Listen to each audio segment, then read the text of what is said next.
मजबूत शुरुआत के बाद बाजारों में आती हुई तेज मुनाफा वसूली और चौतरफा बिकवाली के शिकार होते बाजार। ग्लोबल संकेत स्टेबल है, लेकिन भारतीय बाजारों में मंथली एक्सपायरी के हफ्ते में दिख रहा है दबाव। बड़ा सवाल है कि निचले स्तरों से कुछ रिकवरी आएगी या फिर रहेगा दबाव, और क्या करें आप कल की तैयारी, इस पर रहेगा खास फोकस। स्वागत है आप सबका फाइनल ट्रेड में। नमस्कार, मैं हूं अनिल सिंघवी। नमस्कार, मैं हूं दीपांशु भंडारी। तैयार हो जाए एक्शन के लिए। आज थोड़ा विपरीत ही एक्शन हो गया। जिस तरह की शुरुआत हुई, इसके बाद एक फॉल आया, फिर संभले बाजार, और उसके बाद जो भारी गिरावट आ रही है वहां से बाजार आपको दिन के निचले स्तर पर ट्रेड करते दिख रहे हैं। तो समझेंगे अनिल जी से कि क्या हुआ है इस बाजार में और क्या करना है आपको इस समय। पहले बताएं इस समय की बड़ी बातें सर। क्या बड़ी बात यही दीप की मजबूत शुरुआत के बाद भारतीय बाजार ऊपरी स्तरों से फिसले और अच्छे खासे फिसले। इंट्राडे में स्क्रीन पर बड़ी गिरावट आती हुई दिखी है। आमतौर पर बड़ी गिरावट स्क्रीन पर नहीं दिखती, लेकिन ये गिरावट पूरी की पूरी स्क्रीन पर बनती हुई दिखी है। और निफ्टी ऊपरी स्तरों से 450 अंक गिरकर लगभग 21,325 के आसपास है। बैंक निफ्टी में गिरावट ऊपरी स्तरों से लगभग 950,000 अंकों की है। इस वक्त 45,000 के बेहद करीब पहुंचता हुआ दिख रहा है। कमजोर बाजार में सिर्फ एक ही है मजबूत इंडेक्स, वो है फार्मा का, जो नया रिकॉर्ड हाई बनाता हुआ दिख रहा है सिप्ला के दम पर। बाकी सब जगह कमजोरी का माहौल है। सरकारी कंपनियों में आज सबसे तेज गिरावट होती दिखी। जो भागे थे वही आज गिरते हुए नजर आ रहे हैं। रियल एस्टेट शेयर भी मुनाफा वसूली का शिकार होते दिख रहे हैं। मेटल शेयरों में प्रॉफिट बुकिंग है ही, और एफएमसीजी शेयरों पर भी दबाव बनता हुआ दिख रहा है। और ये सब कुछ तब हो रहा है जबकि संकेत ग्लोबल मार्केट्स के बुरे हैं नहीं। डाउ फ्यूचर्स में अगर आप देखेंगे तो सिर्फ 25 अंकों की गिरावट है, कोई खास नहीं। नेस्डेक फ्यूचर्स मुश्किल से 15 अंक नीचे, यानी कि डाउ फ्यूचर्स नेस्डेक फ्यूचर्स एकदम फ्लैट है। और बाकी आप एशिया और अमेरिका यूरोप के बाजारों में देखें तो वहाँ से कोई ऐसे खराब संकेत में है नहीं। जल्दी से मैं आपके सामने दोनों ही एशिया और यूरोप के बाजार ले आऊँ, उससे आपको अंदाजा लगेगा किस तरह का माहौल वहाँ पर है। यूरोप में आप देखिए बिल्कुल मिला जुला कारोबार, न तेजी का न मंदी का, इनफैक्ट Exactly. और अगर आप एशिया में भी देखें तो एकदम बिल्कुल सुस्त सा कारोबार है, न बड़ी तेजी का न बड़ी मंदी का। इसका मतलब क्लियर कट है कि बल्कि इनफैक्ट तेजी का ही कारोबार समझना चाहिए। तो इसका मतलब क्लियर कट है हम आज दुनिया में सबसे ज़्यादा कमज़ोर होने वाले मार्केट हैं इस वक्त अगर आप देखें तो। और specially mid cap small cap शेयरों में जो गिरावट आई है वो लगभग 1.5-2% की कमजोरी आपको स्मॉल कैप इंडेक्स में दिखेगी। मिड कैप इंडेक्स 2% से ज़्यादा कमज़ोर होता हुआ दिख रहा है। 1100 अंकों का बड़ा कट आता हुआ दिख रहा है। तो एक जिसे कहना चाहिए कि सीरियस मुनाफा वसूली आज बाजार में आपको चौतरफा देखने को मिल रही है। जी दी बिल्कुल, तो सीरियस मुनाफा वसूली आई है। अब ऑफ कोर्स जब भी बाजार में अनिल गिरावट आती है तो सवाल यही बनता है कि इसका ट्रिगर क्या है या वजह क्या है। पिछले वेडनेसडे को हमने देखा था बड़ी गिरावट आई थी, बट उस समय तो एटलीस्ट एचडीएफसी बैंक से ये सेल ऑफ ट्रिगर हुआ था। आज तो ना कोई खबर आई है, ना ही नतीजों का इतना बड़ा नेगेटिव। इनफैक्ट नतीजों का तो ज्यादातर पॉजिटिव रिएक्शन है। जो भी बड़े नतीजे आए हैं ग्लोबली भी कुछ हुआ नहीं है। तो क्या माने इसे, एक्सपायरी रिलेटेड है या बजट रिलेटेड है या कुछ और देख रहा है बाजार इस समय? एक्सपायरी रिलेटेड तो नहीं है। ओके, बजट रिलेटेड है या नहीं वो मुझे नहीं पता, क्योंकि बजट में क्या कुछ अगर किसी को पता हो। वैसे जिस तरह से गिरावट हुई थोड़ी सी अनएक्सपेक्टेड है, क्योंकि आज ग्लोबल संकेत काफी अच्छे थे। एफआईएस की बिकवाली का प्रेशर आपको पिछले हफ्ते तक कम हो चुका था। ऊपरी स्तरों पर भी आप ट्रेडिंग रेंज के हाई रेंज पे आ रहे हैं। अगर आप आराम से धीरे धीरे बेचे तो जितना माल बेचना चाहें बिकता है। लेकिन किसी ने तोड़ कर बेचने की शुरुआत की, और वो बेचने की शुरुआत मिड कैप से हुई। निफ्टी सेंसेक्स बाद में कमजोर है, मिड कैप्स पहले कमजोर होना शुरू है। इसका मतलब क्लियर कट है कि दो रीजन हो सकते हैं। या तो ये कि किसी को पता है कि बजट में कुछ ऐसी चीज़ आ सकती है जिसकी वजह से स्टॉक्स कमज़ोर हो, ख़राब हो, या फिर यह कि भाई एक बढ़िया मुनाफा वसूली का टाइम है बजट से ठीक पहले। और जनवरी की सीरीज जानी मानी इसीलिए जाती है कि आमतौर पर हल्की कमजोरी वाली सीरीज रहती है। तो नेट आपको थोड़ा कमज़ोर बंद होना है। 2 सेशन आपके पास और बचे हैं और रेंज के हाई रेंज पर सुबह हम बात कर भी रहे थे। आपको तभी आपको ये पता चलेगा बॉटम बन गया जब आप 21,850 के ऊपर बंद होंगे, राइट। 21,850 जहां से आपने कमजोरी की शुरुआत की थी, जिस दिन से कमजोरी की शुरुआत की थी एचडीएफसी बैंक के नतीजे के बाद, उस दिन 21,850 आपका हाई था। जब तक 21,850 को आप क्रॉस नहीं करेंगे और बंद नहीं होंगे तब तक आप कमजोरी की रिस्क से बाहर नहीं आ सकते। और एग्जैक्टली वही होता दिखा।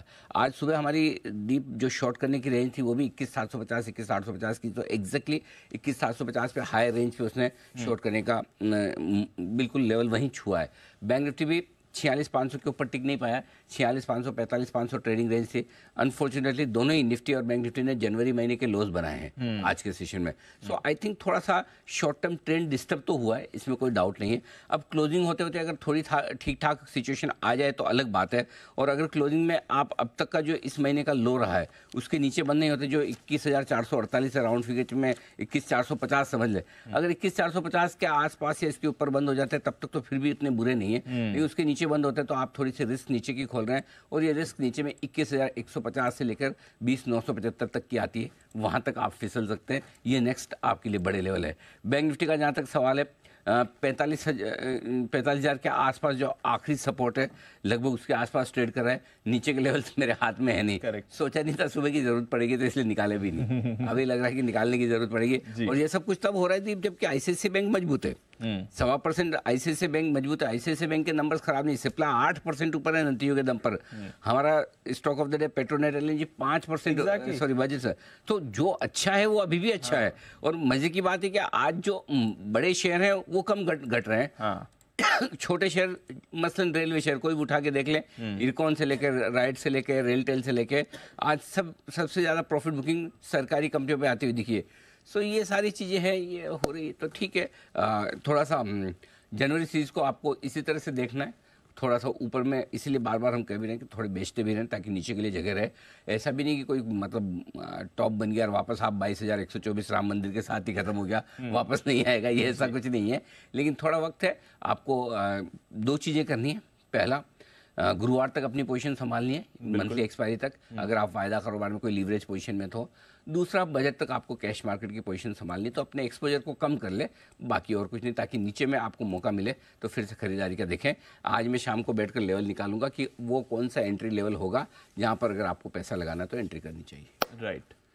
वैसे भी कहा ही था आपने, जनवरी सीरीज है, जनवरी का महीना है, थोड़ा होता ही है। बिल्कुल। सेकंड हाफ में हम देख भी रहे हैं। तो पिछले वेडनेसडे एक बड़ी गिरावट थी, उसके बाद आज आप देख रहे हैं बाजार में थोड़ी नर्वसनेस है। 45,000 पर फिलहाल बैंक निफ्टी है 950 पॉइंट की गिरावट के साथ। आइए कुछ स्टॉक्स के बारे में बात करते हैं, साथ ही कुछ इवेंट्स भी जहां पर बाजार की नजर बनी हुई है। कुशल और अरमान दोनों है हमारे साथ। कुशल, गुड आफ्टरनून, बताएं कौन से इवेंट्स हैं बाजार के लिए इंपॉर्टेंट? बिल्कुल दीप, आप देखिए अर्निंग्स हैवी हफ्ता होने वाला है ये पूरा का पूरा, जिसमें एफएनओ के काफ़ी सारी कंपनियां नंबर्स पोस्ट करेगी। पर सबसे पहले आज के दिन की बात करते हैं तो एक्सिस बैंक अपने नंबर्स पोस्ट करेंगे। साथ ही एफएनओ स्पेस से 7 कंपनियां हैं, Indus tower, L&T finance holdings, Pidilite, United Spirits, Havells, MGL और आरईसी, इनके नंबर्स पर नजर रखिए। मान इंडस्ट्रीज यहाँ पर नतीजों के साथ साथ पूंजी जुटाने पर बोर्ड बैठक है। साथ ही क्यूपिड यहाँ पर नतीजों के साथ बोनस शेयर या फिर शेयर विभाजन या फिर फंड जुटाने पर कंपनी विचार करती हुई दिखेगी। कल के दिन में 3 निफ्टी कंपनियां, बजाज ऑटो, टेक महिंद्रा और टाटा स्टील के नंबर्स आएंगे। साथ ही एफएनओ स्पेस से 10 कंपनियां हैं, चुनिंदा नाम बता देता हूं, Canara bank, Concor, Exide industries, TVS motor जैसी कंपनियों पर ध्यान रखिए। कैबिनेट की सीसीए की बैठक भी हो सकती है सुबह 10:30 बजे। साथ ही आईबी हाउसिंग पर नजर रखिए, राइट्स इशू के टर्म्स पर कंपनी विचार करती हुई नजर आएगी। बोरोसिल लिमिटेड, यहां पर फंड जुटाने पर कंपनी की बोर्ड बैठक है। और चंबल फर्टिलाइजर का बायबैक भी कल के दिन से ही खुलता हुआ नजर आएगा। 31 जनवरी तक ये बायबैक खुला रहेगा। आईपीओ के लिहाज से ई पैक ड्यूरेबल, इसका आईपीओ बंद हो जाएगा। साथ ही 25 जनवरी के हिसाब से 2 निफ्टी की कंपनियां, जेएसडब्ल्यू स्टील और एसबीआई लाइफ पर नजर रखिए। और एफएनओ स्पेस से 11 कंपनियां हैं जिनके नंबर्स आज आने वाले हैं, जिसमें AU small finance bank, Cholamandalam investments, IGL, Shriram finance, engine जैसे स्टॉक शामिल हैं। आजाद इंजीनियरिंग 50% इनका आईपीओ एंकर लॉक इन भी खत्म हो जाएगा। नेटवर्क टेक्नोलॉजीज भी pre IPO investor lock in इनका भी खत्म होता हुआ नजर आएगा। और नोवा एग्रीटेक, ये आईपीओ नया मार्केट में उतरेगा 25 तारीख को, यहाँ पर इनफैक्ट ये बंद हो जाएगा, तो यहाँ पर ध्यान रखिए। और भारत बनाम इंग्लैंड का फर्स्ट टेस्ट ये भी हैदराबाद में शुरू होगा 25 तारीख से। ईसीबी की पॉलिसी भी है और साथ ही यूएस का जो चौथी तिमाही का जीडीपी आंकड़ा है प्रिलिमिनरी रिलीज, वो भी आपके सामने आएगा। तो डेटा कुछ इंपॉर्टेंट सामने आने वाला है। आइए अरमान से जानते हैं कुछ नंबर जो ऑलरेडी आ चुके हैं, साथ ही आज की कुछ इंपॉर्टेंट खबरें भी। अरमान बताइए। जी गुड आफ्टरनून। सबसे पहले नतीजों की बात करें तो ग्रैन्यूल्स के यहाँ पर नतीजे आते हुए दिखे हैं। इनका मुनाफा अगर आप देखें 124 करोड़ से बढ़कर 126 करोड़ पर आता हुआ दिखा है। आय भी देखें तो लगभग फ्लैट ही रही है, 1% के आसपास बढ़कर आती हुई दिखी है। मार्जिन में आपको थोड़ा सुधार दिख रहा है, 20.2% से बढ़कर मार्जिन 21.7% पर आते हुए दिखे हैं। इंडोको रेमेडीज यहाँ पर मुनाफा 28 करोड़ से घटकर 16 करोड़ पर आया है। आय की बात करें, आय हालांकि बढ़ी है 15%, पर मार्जिन्स में क्योंकि आपको गिरावट दिख रही है इसलिए मुनाफे में भी गिरावट दिख रही है। मार्जिन्स जो हैं 15.5% के जो मार्जिन्स थे वो घटकर 13.5% पर आते हुए दिखे हैं। हालांकि Q3 में अगर आप बात करें तो अगर आप एक अतिरिक्त घाटा जो 8 करोड़ का है वो भी है। इन्फीबीम एवेन्यूज यहाँ पर जो मुनाफे में लगभग 15% की बढ़ोतरी है। हालांकि आय में आपको जबरदस्त बढ़ोतरी दिख रही है, 120% के आसपास की बढ़ोतरी दिख रही है। पर रीजन ये है कि अगर आप देखें मुनाफा कम मुनाफा क्यों सिर्फ 15% बढ़ता हुआ दिखा है, क्योंकि मार्जिन्स में आपको अच्छा खासा कट दिख रहा है। मार्जिन्स 11.6% के जो मार्जिन्स थे वो घटकर सिर्फ 7.3% पर आते हुए दिखे हैं। खबरों में महिंद्रा लॉजिस्टिक्स यहाँ पर आपको ध्यान रखना है, क्योंकि महाराष्ट्र में नए वेयर हाउस कंपनी जो है वो शुरू करेगी। हीरो मोटोकॉर्प, यहाँ पर कंपनी ने एक्सट्रीम 125R बाइक लॉन्च की है, जिसकी शुरुआती कीमत 95,000 है। L&T, यहाँ पर लगातार ऑर्डर की खबरें हैं। इस बार भी हैवी इंजीनियरिंग के लिए इनको 1,000 से 2,500 की करोड़ की रेंज में ऑर्डर मिलता हुआ दिखा है। कोल्टे पाटिल, मुंबई में कंपनी को 2 रीडेवलपमेंट प्रोजेक्ट मिले हैं और प्रोजेक्ट की करीब अगर आप देखें वैल्यू 545 करोड़ के आसपास यहाँ से आय की उम्मीद है। इंटेलेक्ट डिज़ाइन, क्रेडिट, एग्रीकॉल, CIB से इनको ऑर्डर मिलता हुआ दिखा है और ये डिजिटल ट्रांसफॉर्मेशन के लिए इनको ऑर्डर मिला है। ग्रीव्स कॉटन, इन्होंने सब्सिडरी के साथ करार किया है और ये EV की खरीद आसान बनाने के लिए सब्सिडरी के साथ ये करार करते हुए दिखे हैं। शुगर का डेटा आया है 15 जनवरी तक का, अगर आप डेटा देखें तो 1.5 करोड़ टन के आसपास शुगर का उत्पादन आता हुआ दिखा है। अशोका बिल्डकॉन, यहाँ पर कंपनी को लगभग 760 करोड़ के प्रोजेक्ट के लिए यहाँ पर इन्होंने बोली जीती है और कई सारी ब्लॉक डील्स है, जिसमें आप IRFC की बात करें लगभग 2.4 crore shares, Petronet LNG 12 lakh, ICICI bank 40 lakh, Adani port 17 lakh, IOB 11 lakh, भारतीय एयरटेल 15 लाख, CG पावर और हिंडाल्को में भी लगभग 11 से 12 लाख शेयरों के कई सौदे होते हुए दिखे। तो ये है ढेर सारी खबरें जहां पर एक्शन है भरपूर आज आपके लिए। आइए इसी एक्शन को बढ़ाते हैं आगे और एक्सपर्ट्स का दमदार पैनल जुड़ चुका है हमारे साथ। कुणाल जी, राकेश जी, सुमित जी, वागले साहब और हिमांशु जी हैं हमारे साथ तैयार। आशु जी नहीं आए? आज ट्यूसडे है। ओके, अच्छा आज मंडे टाइप फीलिंग जो आ रही थी तो ये शुरुआत है। नहीं, मैं तो उससे भी ज्यादा फीलिंग मार्केट के स्क्रीन के हिसाब से आई थी कि आज आशु जी याद आ गए, आ जाएंगे। चलिए तो दिन है वैसे आज। हाँ, दिन वैसे उनके लायक है आज, कमेंट्री करने के लायक, मतलब। और सबसे बड़ी बात है आज के दिन वो कितना भी बोले कोई दूसरा माइंड भी नहीं करता है। क्यों कुणाल जी? अनिल जी देखिए, मैं तो उनको जब वो बोलते हैं अनिल जी, मैं बिल्कुल माइंड नहीं करता अनिल जी। पहले जरूर लगता था कि लंबी बात करते हैं वो, लेकिन अब अनिल जी क्या है कि उस समय काफी काम निपट जाते हैं, तो मैंने आप ही से सीखा है अनिल जी। और अब वो जब बोलते हैं तो उस बीच में अनिल जी जो भी संवाद करना है बंसल जी से सारे काम हो जाते हैं, तो अनिल जी इसलिए वो बोलते हैं तो अच्छा ही लगता है। जी मंद मंद मुस्कुरा रहे हैं, वंशल जी कुछ राज छुपा है इस बात में? नहीं अनिल जी, कुणाल जी पता नहीं किससे चैट करते हैं, मैं तो सिंसेरिटी से आशु जी को सुनता हूँ और ये चीज आशु जी को पता चलनी चाहिए, वो भी सीबीएसई देख रहा हूँ। तो मैं तो सिंसेरिटी से आशु जी को सुनता हूँ, मैं किसी बात कुणाल जी के साथ नहीं होता हूँ। कुणाल जी मिसगाइड मत कीजिए आशु जी को। वाह, मैं इसलिए बोलता हूँ ऐसे दोस्त रखो 2 in 1 है। हाँ, अलग से आपको दुश्मन रखने की जरूरत ही नहीं, आपका काम वैसे ही तमाम करता है। बहुत ही बढ़िया बंसल जी, जो आपने राज की बात बता दी, फर्स्ट क्लास, बढ़िया। आइए कुछ स्टॉक्स हैं जहाँ पर एक्शन भरपूर है, उन्हीं पर राय ली जाए। फार्मा शेयरों में भरपूर एक्शन है। वागले साहब जरा चार्ट्स पर नजर डालें, और चार्ट्स पर नजर डालना है आपको सन फार्मा पर 1370 के आसपास मजबूती के साथ टिका हुआ है। बताएं सर।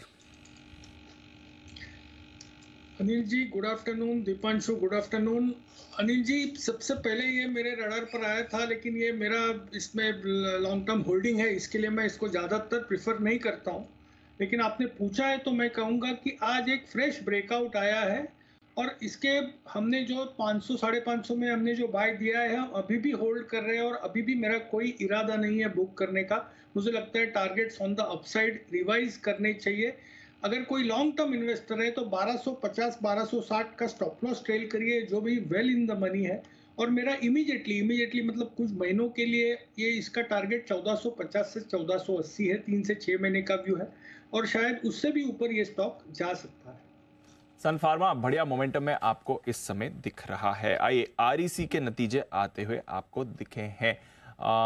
मुनाफा यहाँ पर घटकर आया है इनका, हमारा अनुमान से तो काफ़ी कम आया, 3270 करोड़ का आया। आई थिंक मुनाफा बढ़कर आया है बट हमारे अनुमान से कम आपको आते हुए दिखा है। हमारा अनुमान था 3580 करोड़ का, उसके सामने 3270 करोड़ का मुनाफा है। हम चेंज कर देते हैं, हमारा अनुमान था 3580 करोड़ का, उसके सामने 3270 करोड़ का यह आंकड़ा आया है। 3005 करोड़ के सामने ये मुनाफा आपका 3270 करोड़ का आते हुए दिखा है, तो वो आपको रखनी है नजर जहां तक REC के मुनाफे का सवाल है। बढ़कर आया है मुनाफा, बट अनुमान से कम आया है। आई थिंक ऑलरेडी आज बाजार की गिरावट में ये गिर ही रहा है और थोड़ा अनुमान से कम मुनाफे का आंकड़ा यहाँ पर आपको आते हुए दिखाए। नेट इंटरेस्ट इनकम हम अनुमान लगा रहे हैं करीब 15% बढ़कर आनी चाहिए, 4100 करोड़ के आसपास। देखते हैं नेट इंटरेस्ट इनकम का आंकड़ा कहाँ पर आता है। निम्स इनके क्वार्टर ऑन क्वार्टर स्टेबल रहने चाहिए और कुल ग्रोथ करीब 19% की इंडस्ट्री अनुमान लगाकर चल रही है।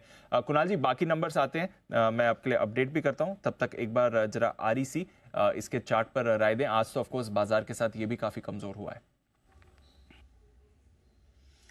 देखिए अभी तक परफॉर्म कर रहा था दीपांशु, और अब इसमें एक ब्रेकडाउन आता हुआ चार्ट पर नजर आ रहा है। मुझे एक बहुत इंपॉर्टेंट सपोर्ट नजर आता है, ये लगभग 405 रुपए के रीजन में है, और मुझे लगता है कि और थोड़ी अगर गिरावट आए 405 के आसपास स्टॉक आ जाता है तो वहां पर कई सारे एवरेजेस भी कन्वर्ज कर रहे हैं और एक मेजर सपोर्ट रीजन है।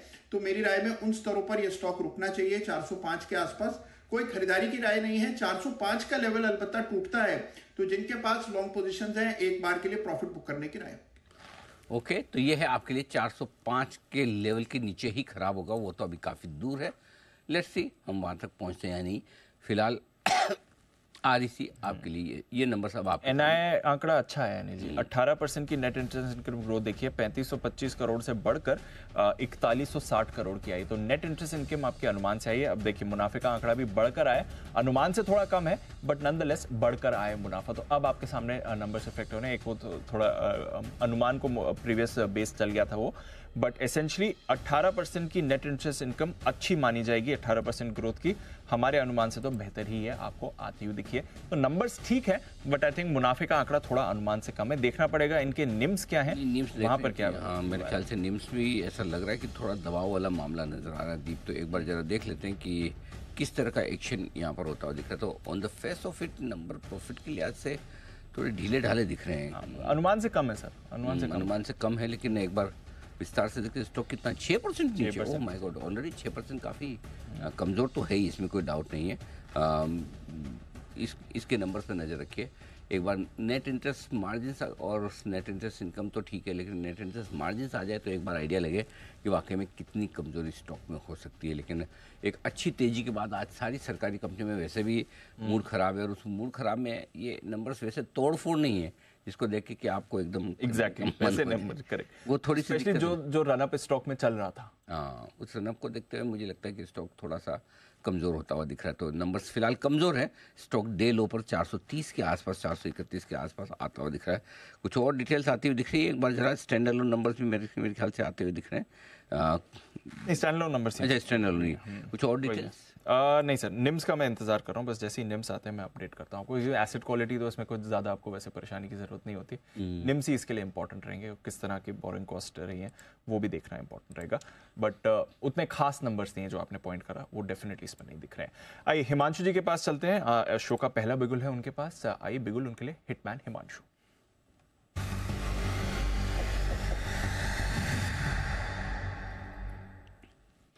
गुड आफ्टरनून हिमांशु जी, बताएं sir. Good afternoon to you Deep, good afternoon Nandi ji, good afternoon everyone. Deep, बिकवाली करनी है SBI कार्ड्स के फ्यूचर्स में, जिसमें एक आज ब्रेकडाउन आता हुआ नजर आया है।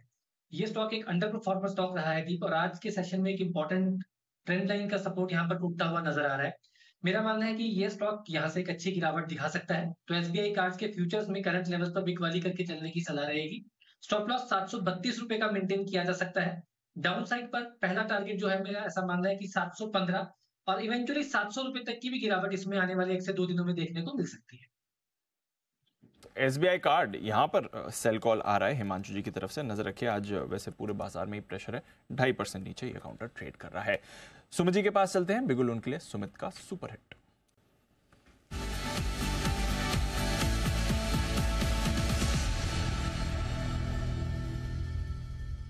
गुड आफ्टरनून सुमित जी, बताएं सर।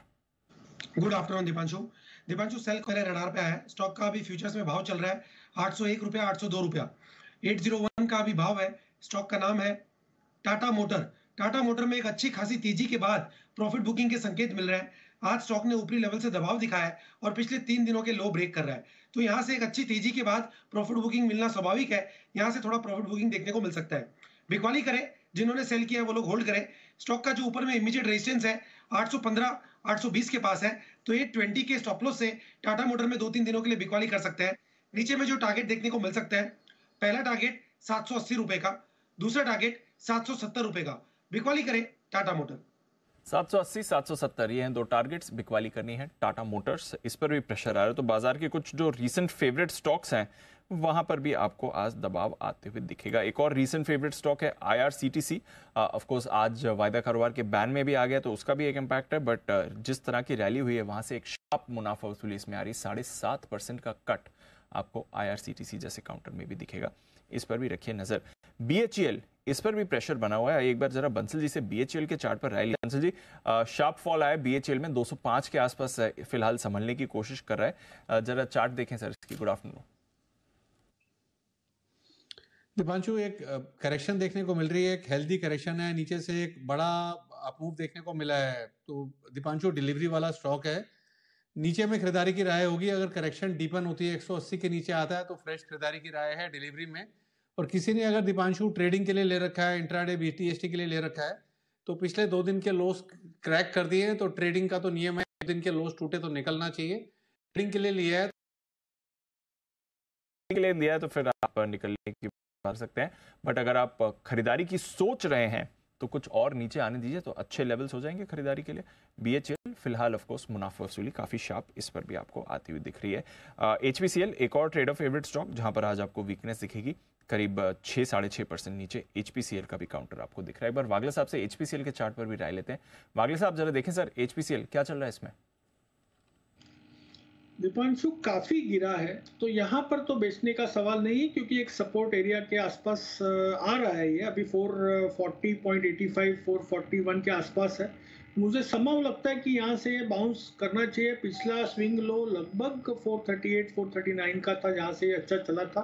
तो बेचना होगा तो भी ऊपर में 445 450 ये रेंज में बेचना चाहिए। मुझे लगता है 438 जब तक ब्रेक नहीं करता है और वीकनेस नहीं आएगी, और एक बाउंस बैक यहाँ से आ सकता है 450 55। स्ट्रेंथ तो नहीं है इतना, मैं कहूंगा आज का टॉप थोड़ा टाइम के लिए होल्ड करेगा।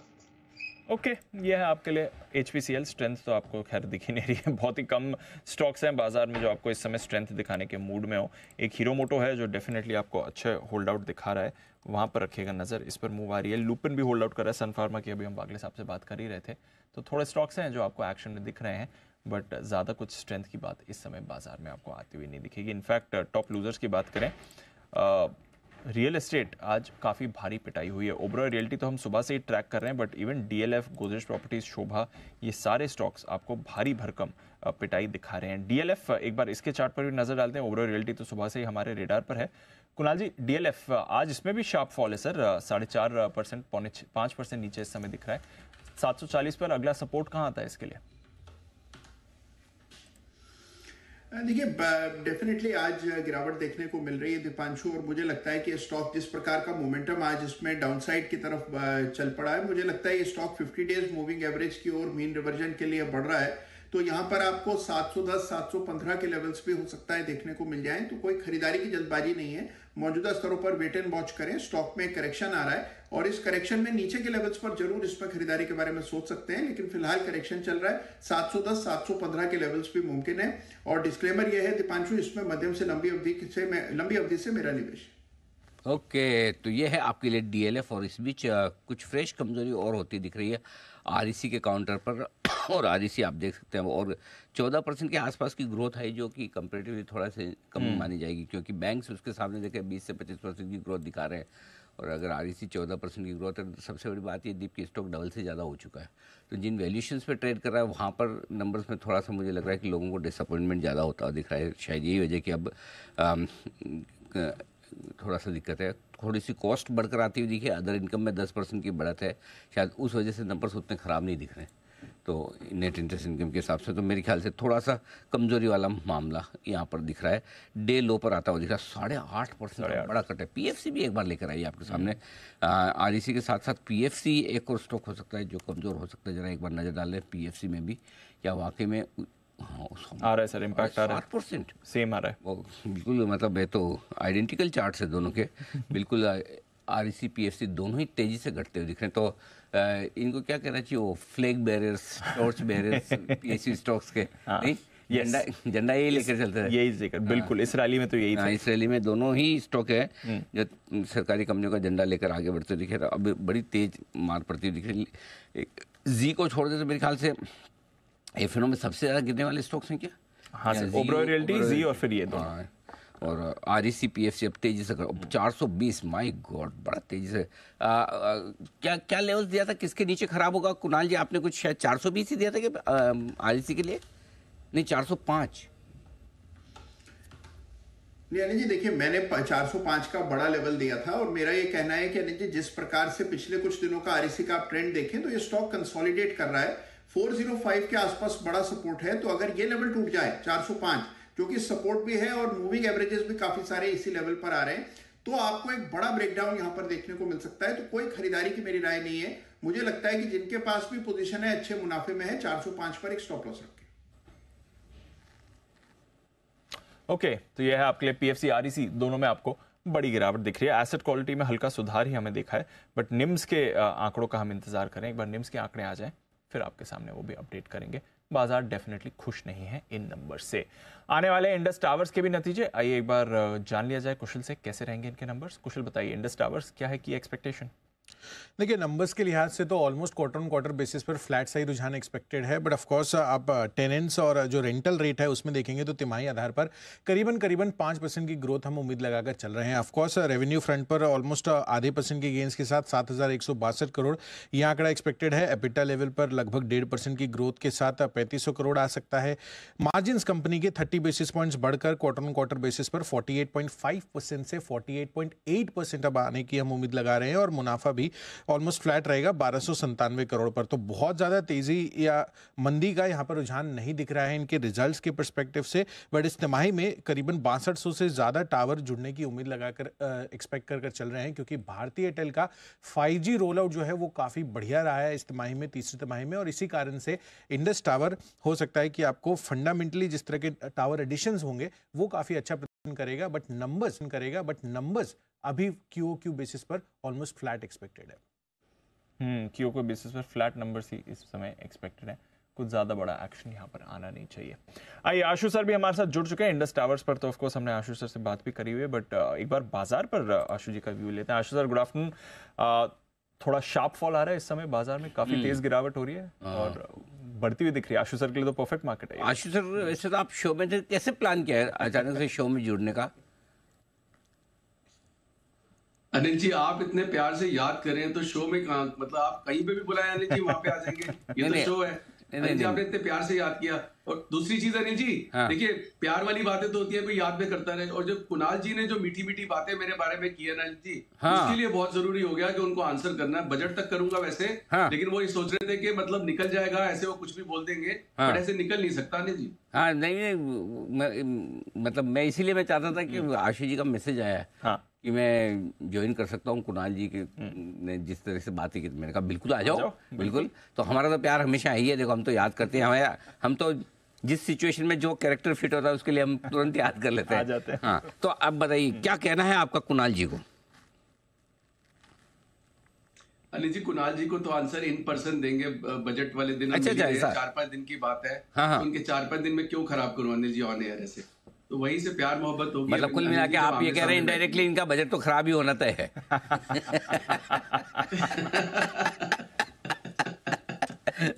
चलिए सर, बढ़िया। अब आप आ ही गए हैं तो एक बार जरा बाजार पर व्यू भी लिया जाए। थोड़ी शायद सेलिंग अनएक्सपेक्टेड रही होगी, आज कोई बुरी खबर नहीं थी और हम गिर गए, और ग्लोबल भी ऐसा नहीं कि कोई खराब हो। तो जरा समझाएं क्या हो रहा है, क्यों हो रहा है, कितना हो रहा है और कितना होगा? अनिल जी देखिए, 3-4 न्यूज चल रही हैं। एक वो सिंगापुर चाइना में जो लॉस हुआ वो चल रहा है, एफआईआई के नॉर्म्स की डेडलाइन आ रही है, जी पे नीचे सर्किट लगा, और थोड़ा सा बना, मतलब जो अयोध्या के बाद तो ऐसे लग रहा था कि मतलब आज ही जैसे मतलब प्राइम मिनिस्टर का नया टेन्योर शुरू हो जाएगा और अगले 5 साल 10 साल की, मतलब जिनसे अनिल जी मतलब ओवरनाइट बातें हो रही थी वीकेंड पे, सब ये कह रहे थे कि ये नरेंद्र मोदी जी 5 साल नहीं अब तो 10 साल के लिए पक्के हो गए।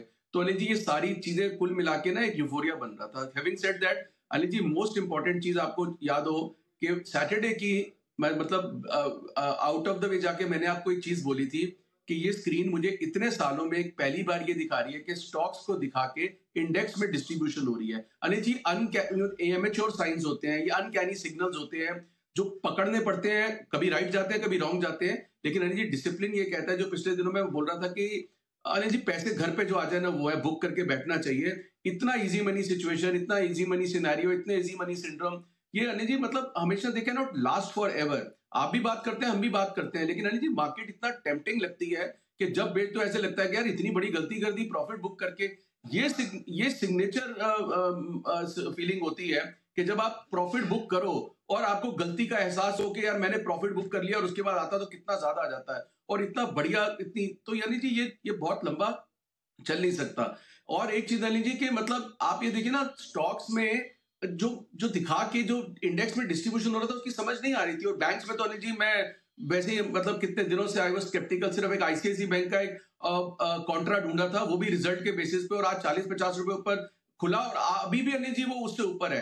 हैविंग सेड दैट, वो कोई एक्सेप्शनल कॉल नहीं है अनिल जी, मतलब सिर्फ एक ये था कि इतना मंदा।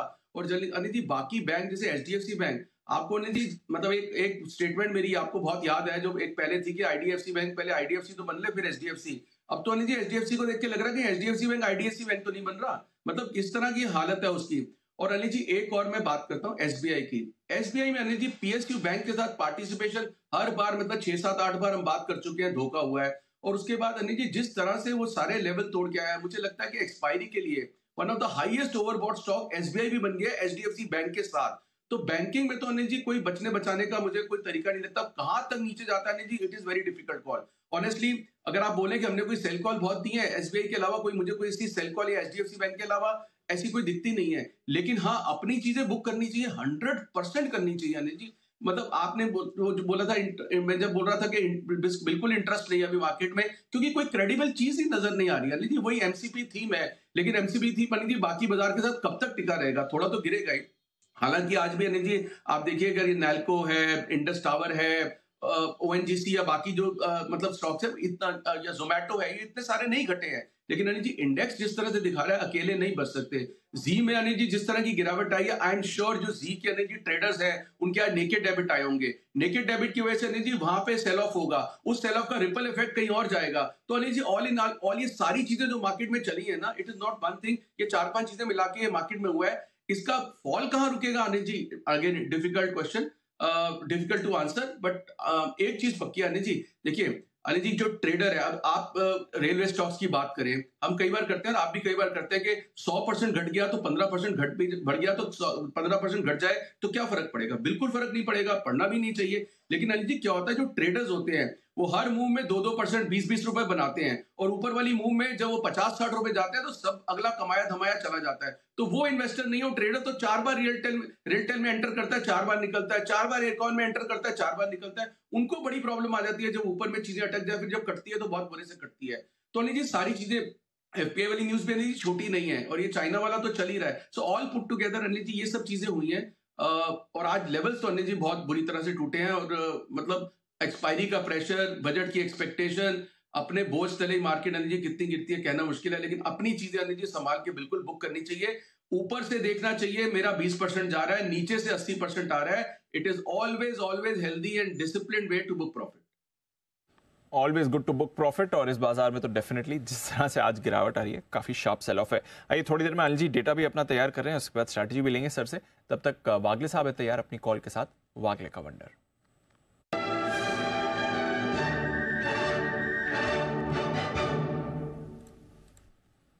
बताएं वागले साहब।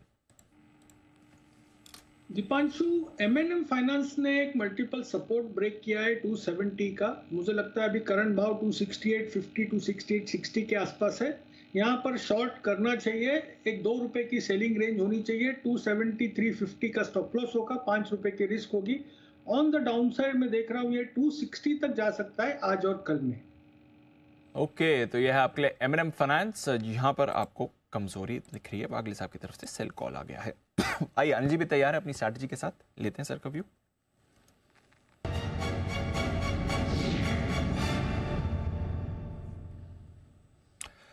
हाँ जी, ग्लोबल मार्केट्स में कुछ ज्यादा खराबी नहीं है सर, मामूली गिरावट आपको डाउ फ्यूचर्स में दिख रही है। कल नए रिकॉर्ड्स डाउ S&P दोनों ने लगाए थे, कुछ ऐसे खराब खबर या कुछ भी नहीं चल रहा है, कोई बड़ा डेटा भी नहीं आने वाले। कल इनकी GDP का डेटा आएगा, उससे पहले थोड़ा नतीजों का एक्शन है। आज भी बाजार बंद होने के बाद नेटफ्लिक्स के नतीजे आएंगे, तो कुछ ऐसा बड़ा डे नहीं है अमेरिका के लिए। मामूली नरमी दिख रही है आपको। यूरोप में भी हल्की फुल्की गिरावट है। एशिया, जैसे आपने ओपनिंग में कहा, बिल्कुल फ्लैट था, इनफैक्ट माइल्ड पॉजिटिव ही था। हांगकांग 2.5% ऊपर ही बंद हुआ है। तो जो भी हो रहा है हमारी स्क्रीन पर ही हो रहा है, बाकी किसी एसेट क्लास में तो कुछ ऐसा बड़ा डर नहीं दिख रहा है सर। क्या चल रहा है, क्या करना है? नहीं, ऐसे माहौल में शांति रखी जाए, ज़्यादा बढ़िया है। देखिए आप ऊपर से 750 से 250 आगे 500 पॉइंट इंट्राडे में निफ्टी घट गया। अब आपकी बेचने की हिम्मत होगी नहीं लेने जैसा मार्केट और स्क्रीन बिल्कुल आपको दिख नहीं रही है, तो बेहतर है जो है उसको संभाल लें, वो ज़्यादा बढ़िया है। नया कुछ करने के बजाय मतलब आप अपनी जो सिचुएशन है उस पर फोकस करें, बजाय इसके कि मार्केट यहाँ से 21,000 की तरफ जाएगा और तोड़ेगा या वापस 21,500 आएगा। इसका अंदाज लगाने के बजाय बेहतर ये कि ये अंदाज लगाएं कि 21,500 हो गया तो मेरी पोजीशन का क्या होगा, 21,000 हो गया तो क्या होगा। सो बेहतर ये कि आप अपनी पोजीशन पर ज़्यादा फोकस करें बजाय बाजार के डायरेक्शन को प्रेडिक्ट करने के। कभी कभी ऐसा होता है वो ये वाली चीज़ ज़्यादा ठीक रहती है। तो आपका क्या है, डिसिप्लिन रहेगा, पोजीशन कंट्रोल में रहेगी। पोजीशन इसको कंट्रोल में रखना ज़्यादा जरूरी है बजाय इसके कि आप एग्रेसिवली ट्रेड करें। कई बार क्या होता है, ऐसे में लालच बड़ा आता है खरीदने के लिए भी कि भाई चलो बहुत तेजी से घटा है, ले लें, फटाक से बढ़ जाएगा। ये लालच इन्वेस्टर को आए तब तक ठीक है, राइट, कि चलो ठीक है मैंने ले लिया 21,000 पे ले लिया, 20-500 पे और ले लूंगा, वो एक अलग चीज़ है। लेकिन ट्रेडर के लिए इस तरह का लालच नहीं। ट्रेडर्स के लिए बेहतर है थोड़ा सा सावधानी रखें, हल्के रहे। 21,000 अब अगला बड़ा सपोर्ट है मेरे ख्याल से 21,150, 21,250 से आखिरी सपोर्ट जोन में दिन के लिए, उसमें हम एंटर कर चुके हैं, जहाँ से आपको एक बढ़िया सपोर्ट हुआ था। तो ये एक आपके लिए लेवल है 21,150 का, 21,250 का, जहाँ पर आप हैं। उसके नीचे अगर आज 21,150 के नीचे बंद होते हैं तो आप करीबन 20,900 के आसपास का रास्ता खोल रहे हैं, 20,900 21,000 का, ये ध्यान में रखें। और अगर 21,150 के ऊपर बंद होते हैं तब भी कोई बहुत अच्छी तो नहीं है, लेकिन कम खराब है, ये मान के चलें। ऊपर में अगर 21,450 के ऊपर आकर बंद हो जाते हैं, अगर आखिरी 1 घंटे में 200 पॉइंट की रिकवरी आ जाए, वहाँ बंद हो जाए, तो आप कम खराब हैं, क्योंकि जहाँ से आपने 21,448 का लो बनाकर रिकवरी दी थी, वहाँ से आप वापस से उस लेवल तक आते दिख रहे हैं। लेकिन ओवरऑल एक बार शॉर्ट टर्म के लिए, दूसरा ये दीप की एक्सपायरी तक के लिए थोड़ा सा मूड माहौल खराब हो गया। अब एक्सपायरी तक क्या है, अगले 2 दिनों में सबको ऊपर में बेच के ही निकलना है, खरीदना किसी को नहीं है, बेचने वाले ज़्यादा हैं, तो वो एक आपको हमेशा प्रेशर रहेगा। 21,500 ऊपर 92 लाख शेयर है, 21,000, तो ये 500 पॉइंट की रेंज है ब्रॉडली निफ्टी के लिए आज और अगले 2 दिनों के लिए। बैंक निफ्टी का जहाँ तक सवाल है 45,000 के आसपास नीचे ट्रेड कर रहे हैं, डेटा कम है, यही सपोर्ट लेवल। अब मैं एक्चुअली ना आपको एक चीज़ और कह सकता था कि शॉर्ट कवरिंग पक्का आएगी, खरीदना चाहिए। ओवर सोल्ड है डेटा, निफ्टी का पुट कॉल रेशियो 0.64 और बैंक निफ्टी का 0.52, वो भी पुट कॉल रेशियो के लिहाज से देखेंगे तो ओवर सोल्ड है, मंथली एक्सपायरी भी है। लेकिन प्रॉब्लम दूसरी है, बताइए। प्रॉब्लम ये है कि पोजीशन ही नहीं है। हाँ। अगर ज़्यादा पोजीशन हो, ज़्यादा शॉर्ट हो जाए आप हो, लेकिन अभी जो पुट कॉल रेशियो है वो पुट्स की वजह से ज़्यादा है।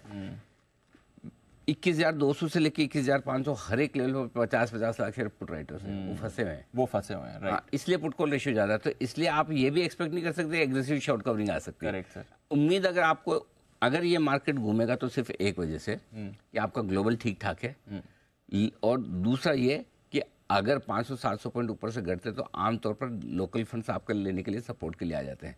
तो अगर उनसे सपोर्ट आए तो आपका ये घूमेगा। अदरवाइज एक्सपायरी तक थोड़ा सा मामला अब सीरियस हो गया। और जो जनवरी की सीरीज़ की आमतौर पर मानते हैं कि हम 1 से 2% के नुकसान के साथ एक्सपायरी होती है, पिछले 5 सालों का ट्रैक रिकॉर्ड है, उसी तरफ आप बढ़ रहे हैं। और बैंक निफ्टी में भी कोई खास ऐसा डेटा है नहीं।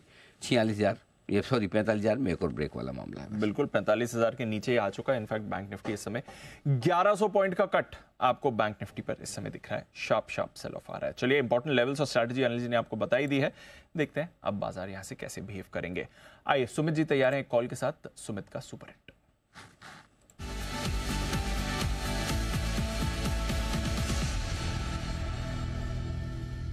बताएं सुमित जी। दीपांशु, सेल कॉल ही मेरे रडार पे आया है। पीएसयू बैंकिंग स्टॉक्स में दबाव देखने को मिल रहा है।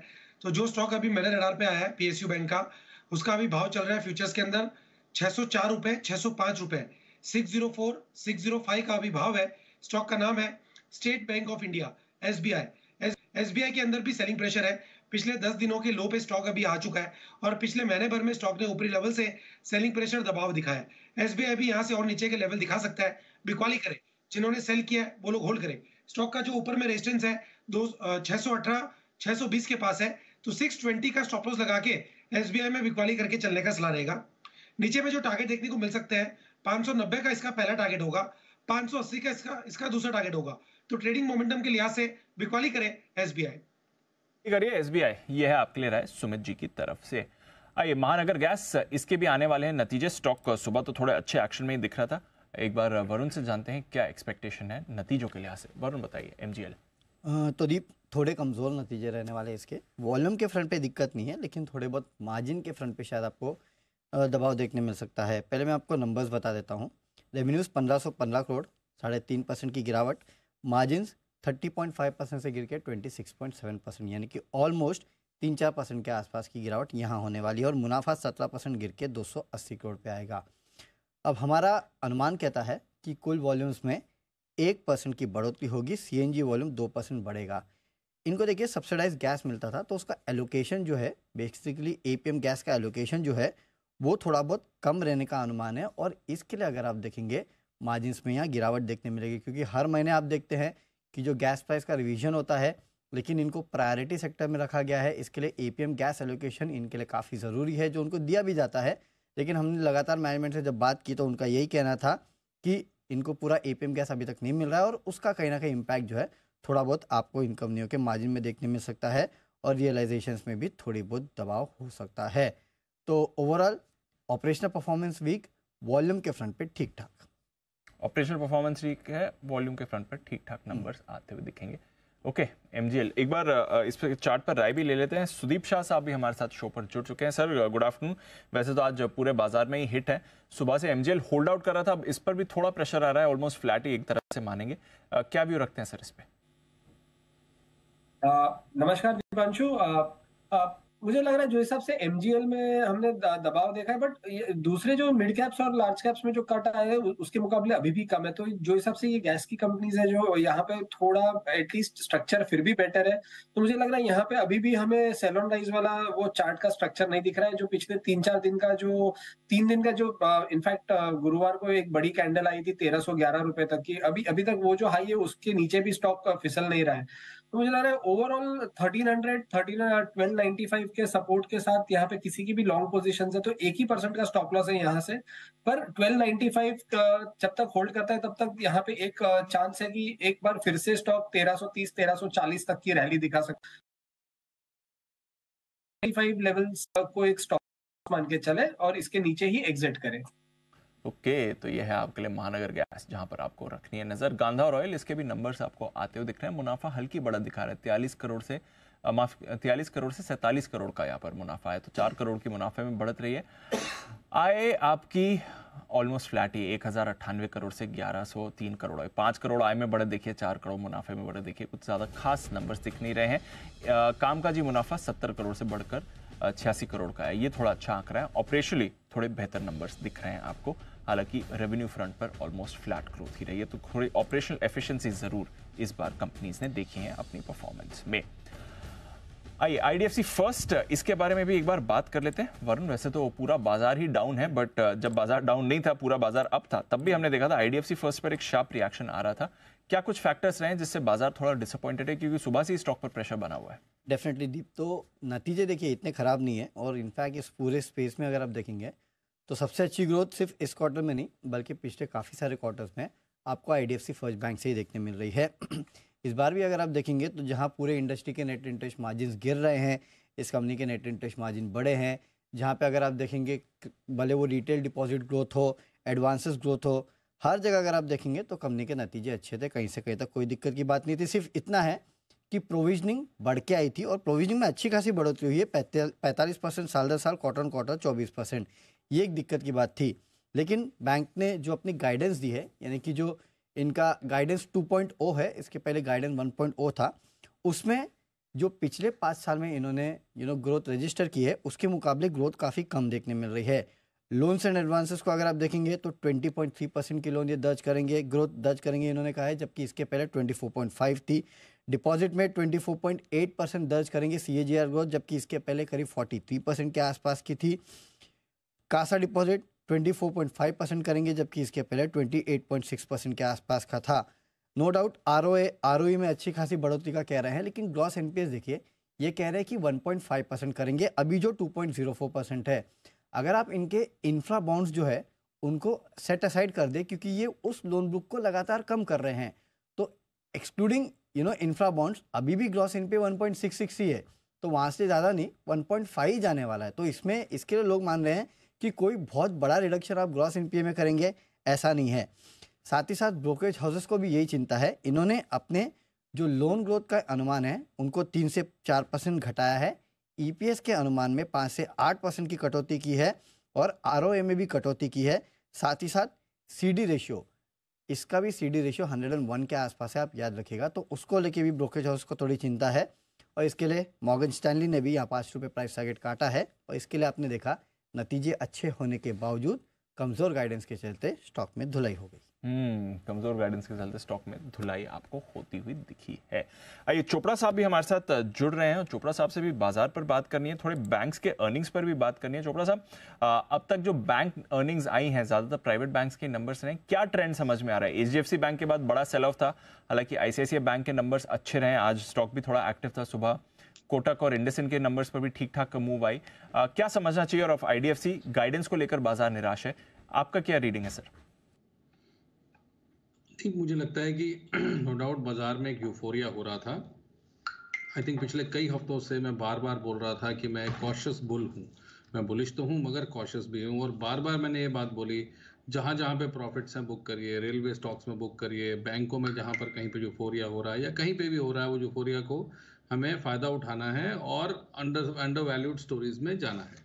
और कई मैंने स्टॉक्स भी बताया जहाँ पर जो अंडर वैल्यूड थे या जो अभी भी हैं। मुझे लगता है ओवरऑल बैंकिंग स्पेस के जो रिजल्ट्स हैं अभी जब तक इंटरेस्ट रेट्स नीचे आने शुरू नहीं होते थोड़ा सा चैलेंज रहेगा, और जैसे ही हम इंटरेस्ट रेट साइकिल में बदलाव देखेंगे, नीचे की तरफ आना शुरू होंगे इंटरेस्ट रेट्स, तब मुझे लगता है कि बैंकों में एक बार दोबारा से हरियाली देखने को मिलेगी। दूसरी बात, हम बिल्कुल बजट पे के आसपास हैं, लगभग एक हफ्ते दूर हैं बजट से, और मुझे लगता है कि किसी भी नई पोजीशन बनाने से पहले थोड़ा सा इंतज़ार करना चाहिए। ज़बरदस्ती ये बीटीएसटी एसटीबीटी के चक्कर में कई बार क्या होता है कि नुकसान हो जाता है और गलत, क्योंकि हम पूरा मार्केट को रीड नहीं कर पाते। एफआईआईज़ ने काफ़ी माल बेचा है और मुझे लगता है आज भी एफआईआई का जो सेलिंग नंबर है वो बहुत अच्छा खासा आएगा।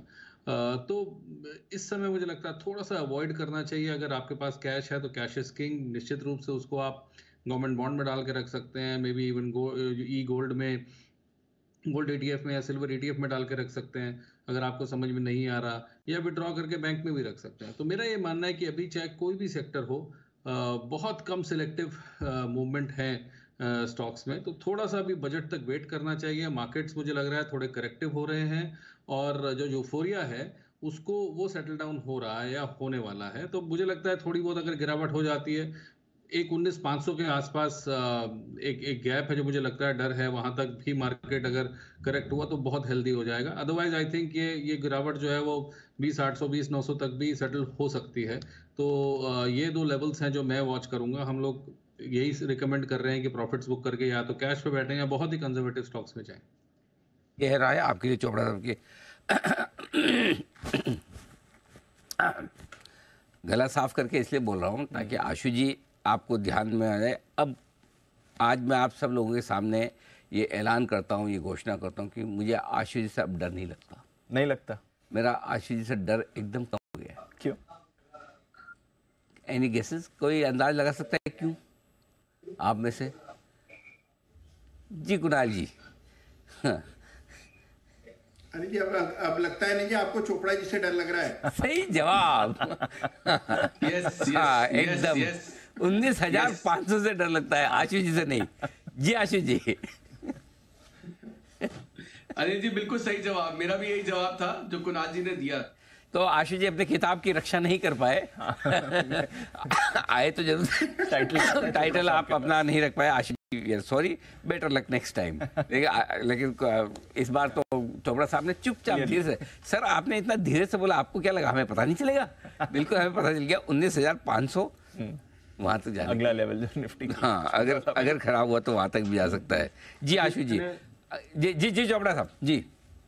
मैंने कहा कि वर्स्ट के सिनेरियो मुझे लगता है गैप है वहां पर, छोटा सा गैप है, अदरवाइज 20,800 तक मुझे लगता है कि मैक्सिमम हो जाना चाहिए। और जिस तरह से स्टॉक्स करेक्ट हो रहे हैं 5%, 8%, 10%, बाजार हेल्दी हो जाएगा, दोबारा लेने वाला बनेगा। और मैं दोबारा बोल रहा हूँ, मैं एक लॉन्ग टर्म बुल हूँ, बट जब यूफोरिया होता है थोड़ा कॉशियस हो जाता हूँ। और मैं अपने विचार जो है शेयर करता ही रहता हूँ बार बार, तो थोड़ा सा सिलेक्टिव रहना चाहिए स्टॉक पिकिंग में। ओवर द काउंटर बिल्कुल आंख बंद करके बाइंग का टाइम नहीं है, और पिछले 1 महीने से नहीं, 1-1.5 महीने से नहीं, और हम बार बार चर्चा कर रहे हैं इस बात की।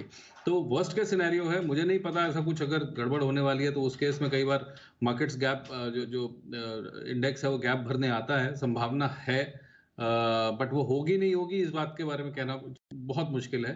तो एक संभावना जरूर रहती है जब भी गैप्स छोड़ता है मार्केट। परफेक्ट जी, आशुष सर। अनिल जी, मैं ये कह रहा था कि चोपड़ा जी ने बोला कि लॉन्ग टर्म बुल है। देखिए सेठी जी से भी उस दिन HDFC बैंक की सेल कॉल दिला दी थी, फिर उसके बाद अनिल जी वो सेकंड टाइम आए जब उस दिन बात कर रहे थे तो उन्होंने नीचे का 100 रुपए का और लेवल दे दिया, वो भी सेल कॉल दिला दी।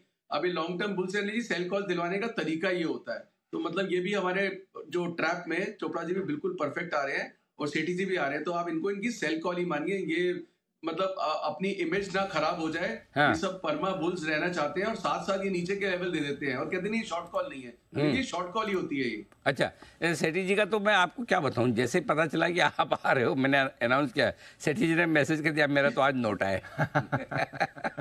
सेठी जी आई नहीं, आपने नोटिस किया कि नहीं किया? आज सेठी जी ने छुट्टी मार ली।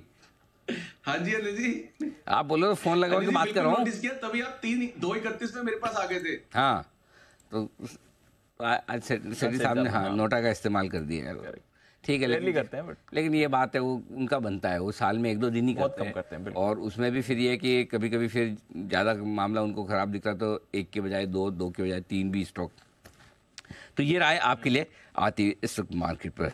आइए हेवल्स, इसके आने वाले हैं नतीजे आज, कैसे रहेंगे रिजल्ट, जरा अनुमान समझ लीजिए नूपुर से। नूपुर बताएं। सर, फेस्टिव सीजन के बाद थोड़े अच्छे रहने की उम्मीद है। यहाँ पे नतीजे 10% से कंपनी की आय बढ़कर आ सकती है, करीबन 4,550 करोड़ के आसपास आपको आय आती हुई नजर आएगी। कामकाजी लेवल पे देखें तो 11% की ग्रोथ यहाँ पर भी लेके चल रहे हैं और मुनाफे में भी 13% की ग्रोथ इस क्वार्टर में आती हुई नजर आ सकती है। करीबन 321 करोड़ के आसपास मुनाफा आते हुए दिखेगा। मार्जिन पर रखनी है नज़र, क्योंकि मार्जिन्स बिल्कुल फ्लैट रहने की उम्मीद है। 10.3% के आसपास मार्जिन्स आते हुए दिखेंगे। फेस्टिव सीजन की वजह से जो ग्रोथ है वो आपको आते हुए दिखेगी। Cable and wire switch gear में करीबन 7 से 8% की ग्रोथ यहाँ पर लेके चल रहे हैं। लॉयड्स कारोबार में मजबूत ग्रोथ की उम्मीद है और प्राइसिंग एक्शन पर भी रहेगा फोकस। वॉल्यूम्स में कमजोरी की वजह से मार्जिन सपाट में आते हुए आपको दिखेंगे। जो एड स्पेंड्स हम लगातार देख रहे हैं कि कंज्यूमर कंपनीज अपने एड स्पेंड्स बढ़ा रही है, इसकी वजह से यहाँ पर भी आपको जो है कामकाजी लेवल में मार्जिन्स बिल्कुल फ्लैट आते हुए नजर आ सकते हैं और एक्सपोर्ट्स मार्केट पर रहने वाली है नज़र। साथ ही साथ मैनेजमेंट की कमेंट्री रूम AC डिमांड पर इंपॉर्टेंट रहेगी, क्योंकि आने वाले 2 क्वार्टर्स सीजनली स्ट्रॉन्ग होते हैं AC कारोबार के लिए। तो फ्लैट मार्जिन्स की उम्मीद है और 10% से आए इस बार बढ़कर आ सकती है। ओके, तो ये है आपके लिए हेवल्स। थोड़े मार्जिन्स फ्लैट ही रह सकते हैं, रेवेन्यू ग्रोथ हम फोकस करेंगे, इस काउंटर पर भी रखिएगा नजर। एक बार हेवल्स के चार्ट पर भी राय ले लेते हैं, थोड़ा प्रेशर में इस समय दिख रहा है, 70 रुपए नीचे। वागले साहब एक बार हेवल्स का चार्ट देखेंगे, 5.25% का कट 1300 के लेवल पर। दीपांशु, अब ब्रेकडाउन तो आया है, अगेन सपोर्ट लेवल के पास है, 1280 का सपोर्ट लेवल है, अभी 1304 है, तो बेचना तो बनता नहीं है। अगर वो ब्रेक हुआ तो फिर और नीचे जा सकता है, 1260 1250 वो बॉटम बनना चाहिए। ओके, तो यहाँ से भी 30-40 रुपए और नीचे अगर काउंटर जाता है तो वो एक बॉटम बन सकता है हेवल्स के लिए, इस काउंटर पर रखिए नजर। सिप्ला ये जबरदस्त तेजी दिखा रहा है, आज सुबह स्टॉक ऑफ द डे भी था, सुबह भी अच्छी गेंद के साथ खुला और फिर थ्रू द डे ये स्टॉक गेंद्स को होल्ड करते हुए दिख रहा है, अपने हाई लेवल के आसपास ही होल्ड कर रहा है, 1400 के ऊपर है इस समय सिप्ला। तो बाजार की गिरावट में इस पर बिल्कुल फर्क नहीं आया, इनफैक्ट ये अपनी स्ट्रॉन्ग गेंस होल्ड कर रहा है, अभी भी 7% के आसपास ऊपर है। नुपुर बताइए क्या कुछ खास था इस बार सिप्ला के नंबर्स में? एक तो वो बात जरूर थी कि रिजल्ट्स लीक हो रहे थे, इसलिए मैनेजमेंट ने कल ही डिक्लेयर कर दिए समय से 3 दिन पहले, बट नंबर्स में क्या खास रहा है?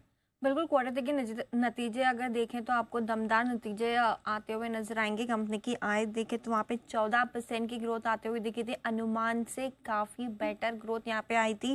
ग्रॉस मार्जिन्स देख लीजिए, यहाँ पे 100 बेसिस पॉइंट का इंप्रूवमेंट आपको यहाँ पर भी दिखेगा। कामकाजी लेवल पर भी मुनाफा 24% से इस क्वार्टर में बढ़कर आते हुए दिखा। 1500 करोड़ का अनुमान था, 1700 करोड़ का मुनाफा इस बार आते हुए नजर आया। और मार्जिन्स भी देखें तो 24% से बढ़ के 26.5% के आते हुए दिखे। मुनाफे में भी 32% की ग्रोथ आती हुई नजर आई है। दो इंपॉर्टेंट कारोबार इंडिया और यूएस दोनों में ही ग्रोथ काफ़ी स्ट्रांग थी। इंडिया की ग्रोथ 12% रही इस बार, और रिकॉर्ड लेवल पे अमेरिका की ग्रोथ आती हुई नजर आई। 18% से इस बार जो ग्रोथ है वो आती हुई दिखी, और जो क्वार्टरली रेवेन्यूज थे, रन रेट है यूएस की, वो रिकॉर्ड लेवल पे आती हुई दिखी। साउथ अफ्रीका के कारोबार में कोई प्रॉब्लम नहीं है, 15% की ग्रोथ यहाँ पर भी आती हुई दिखी। कंपनी के पास करीबन 7,150 करोड़ का कैश अवेलेबल है आगे एक्सपेंशन के लिए। कंपनी की एक और यहाँ पे जो ग्रोथ आई है वो ब्रांडेड प्रिस्क्रिप्शन से आती हुई दिखी है, जिसका मार्केट शेयर भी अब बढ़ते हुए नजर आ रहा है। तो ग्रोथ के लिहाज से कोई यहाँ पे डिसअपॉइंटमेंट नहीं है। हालांकि ब्रोकरेज की तरफ से अपग्रेड्स या डाउनग्रेड जो भी होगा वो कॉन कॉल के बाद ही आने वाला है। 25 तारीख को कंपनी का कॉन कॉल होगा 4:30 बजे, जो ओरिजिनल टाइम था, उसके बाद यहाँ पे व्यू होगा। लेकिन Q3 के नतीजे काफ़ी दमदार रहे, और इसी के वजह से आज स्टॉक 7% ऊपर भी है। और शानदार एक्शन में आपको सिप्ला इस समय दिख रहा है, बढ़िया मूव यहाँ पर आती हुई दिखी है। काउंटर पर भी रखी नजर, बाकी फार्मा भी इस समय आपको बढ़िया रोटेशन दिखा रहा है। एक बार चोपड़ा साहब से भी राय ली जाए। चोपड़ा साहब, बाजार के रोटेशन में क्या डिफेंसिव फोकस में आ सकते हैं, स्पेशली फार्मा, क्योंकि लुपिन पर भी हमने अच्छा इंटरेस्ट देखा है, सिप्ला भी अच्छे मूव दिखा रहा है और नंबर्स भी वो कॉन्फिडेंस दिखा रहे हैं सर। दीप, बिल्कुल ये समय होता है जब लोग डिफेंसिव्स की तरफ जाते हैं। हम देख रहे हैं आईटी है, फार्मा है, दूसरा डॉलर अभी भी मजबूत है, तो जो भी एक्सपोर्ट करने वाली कंपनीज हैं उनको निश्चित रूप से फ़ायदा पहुंचता है। रेवेन्यूज़ बढ़ते हैं, प्रॉफिटेबिलिटी बढ़ती है, और जब भी मार्केट में कन्फ्यूजन का स्टेट होता है तो कंजर्वेटिव सेक्टर्स की तरफ या कंपनीज की तरफ ही पैसा रुख करता है। तो और ये हो रहा है, इसमें कोई विशेष बात नहीं है। फार्मा कंपनीज के तो पहले भी कई बार अच्छे नंबर्स आए हैं, मगर क्या होता है जब पैसा रोटेट हो रहा होता है, जब लोगों को समझ नहीं आता, जहाँ नुकसान हो रहा होता है, तो then it chases conservative stocks. आपको याद होगा मैंने पिछले वीक एक स्टॉक रिकमेंड किया था, वाडीलाल, सर्दियों में गर्मी वाला कॉन्सेप्ट जो था। तो ये भी एक, मैं कहूँगा, कंजर्वेटिव सेक्टर ही है, क्योंकि एफएमसीजी में इसको गिना जा सकता है। और लास्ट वीक जब रिकमेंड किया था 2825 था, आज इसने 2922 का हाई लगाया। मुझे लगता है कि ये 3100-3200 भी टच कर सकता है। तो वाडीलाल आज भी ऐसे बाजार में भी खड़ा हुआ है स्ट्रांगली, और इसको होल्ड करा जाए, और मुझे लगता है ये 3100-3200 की तरफ आपको जाता हुआ निश्चित रूप से दिखेगा।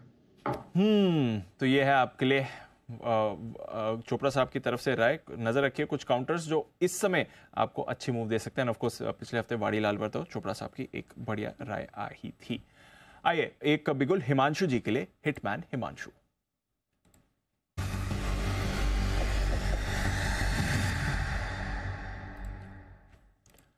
बताएं हिमांशु जी। दीप, बिकवाली करनी है बजाज फाइनेंस के फ्यूचर्स में। 7,150 का स्टॉप लॉस मेंटेन करना है। 7,080-85 के करंट लेवल्स हैं यहाँ पर, और अगर कोई उछाल 7100 तक मिलता है तो वहां पर पोजीशन को ऐड करें। मेरा ऐसा मानना है कि ये स्टॉक कल तक 7,000 के नीचे, यानी कि 6,980 रुपए के पहले टारगेट, और उसके बाद 6,850 तक की गिरावट दिखाने के लिए तैयार है। दीप, पिछले लगातार 1 से 2 महीनों से ये स्टॉक एक अंडर परफॉर्मर रहा है। जब पूरे सेक्टर में भी तेजी चल रही थी एनबीएफसी स्पेस में, तब भी ये स्टॉक मोमेंटम कैच नहीं कर पा रहा था, और आज यहाँ पर 200 दिन का मूविंग एवरेज ब्रेक डाउन होता हुआ नजर आया है। एक कंसोलिडेशन से भी स्टॉक में ब्रेक डाउन है। मुझे लगता है स्टॉक में यहाँ से गिरावट बढ़ती हुई नजर आ सकती है, तो बजाज फाइनेंस के फ्यूचर्स में शॉर्ट बनाए और कैरी करके चलने की सलाह दें। तो ये है आपके लिए बजाज फाइनेंस, जहां पर शॉर्ट करने की राय आ रही है। 7,000 का लेवल स्टॉक तोड़ने की तैयारी में है। 6980, फिर 6850, अच्छे खासा डाउनसाइड करंट लेवल से हिमांशु जी को इस काउंटर पर दिख रहा है, स्पेशली जिस तरह से इस समय बाजार में सेलिंग आती हुई दिख रही है। सुमित जी के लिए भी एक बिगुल, सुमित का सुपर हिट।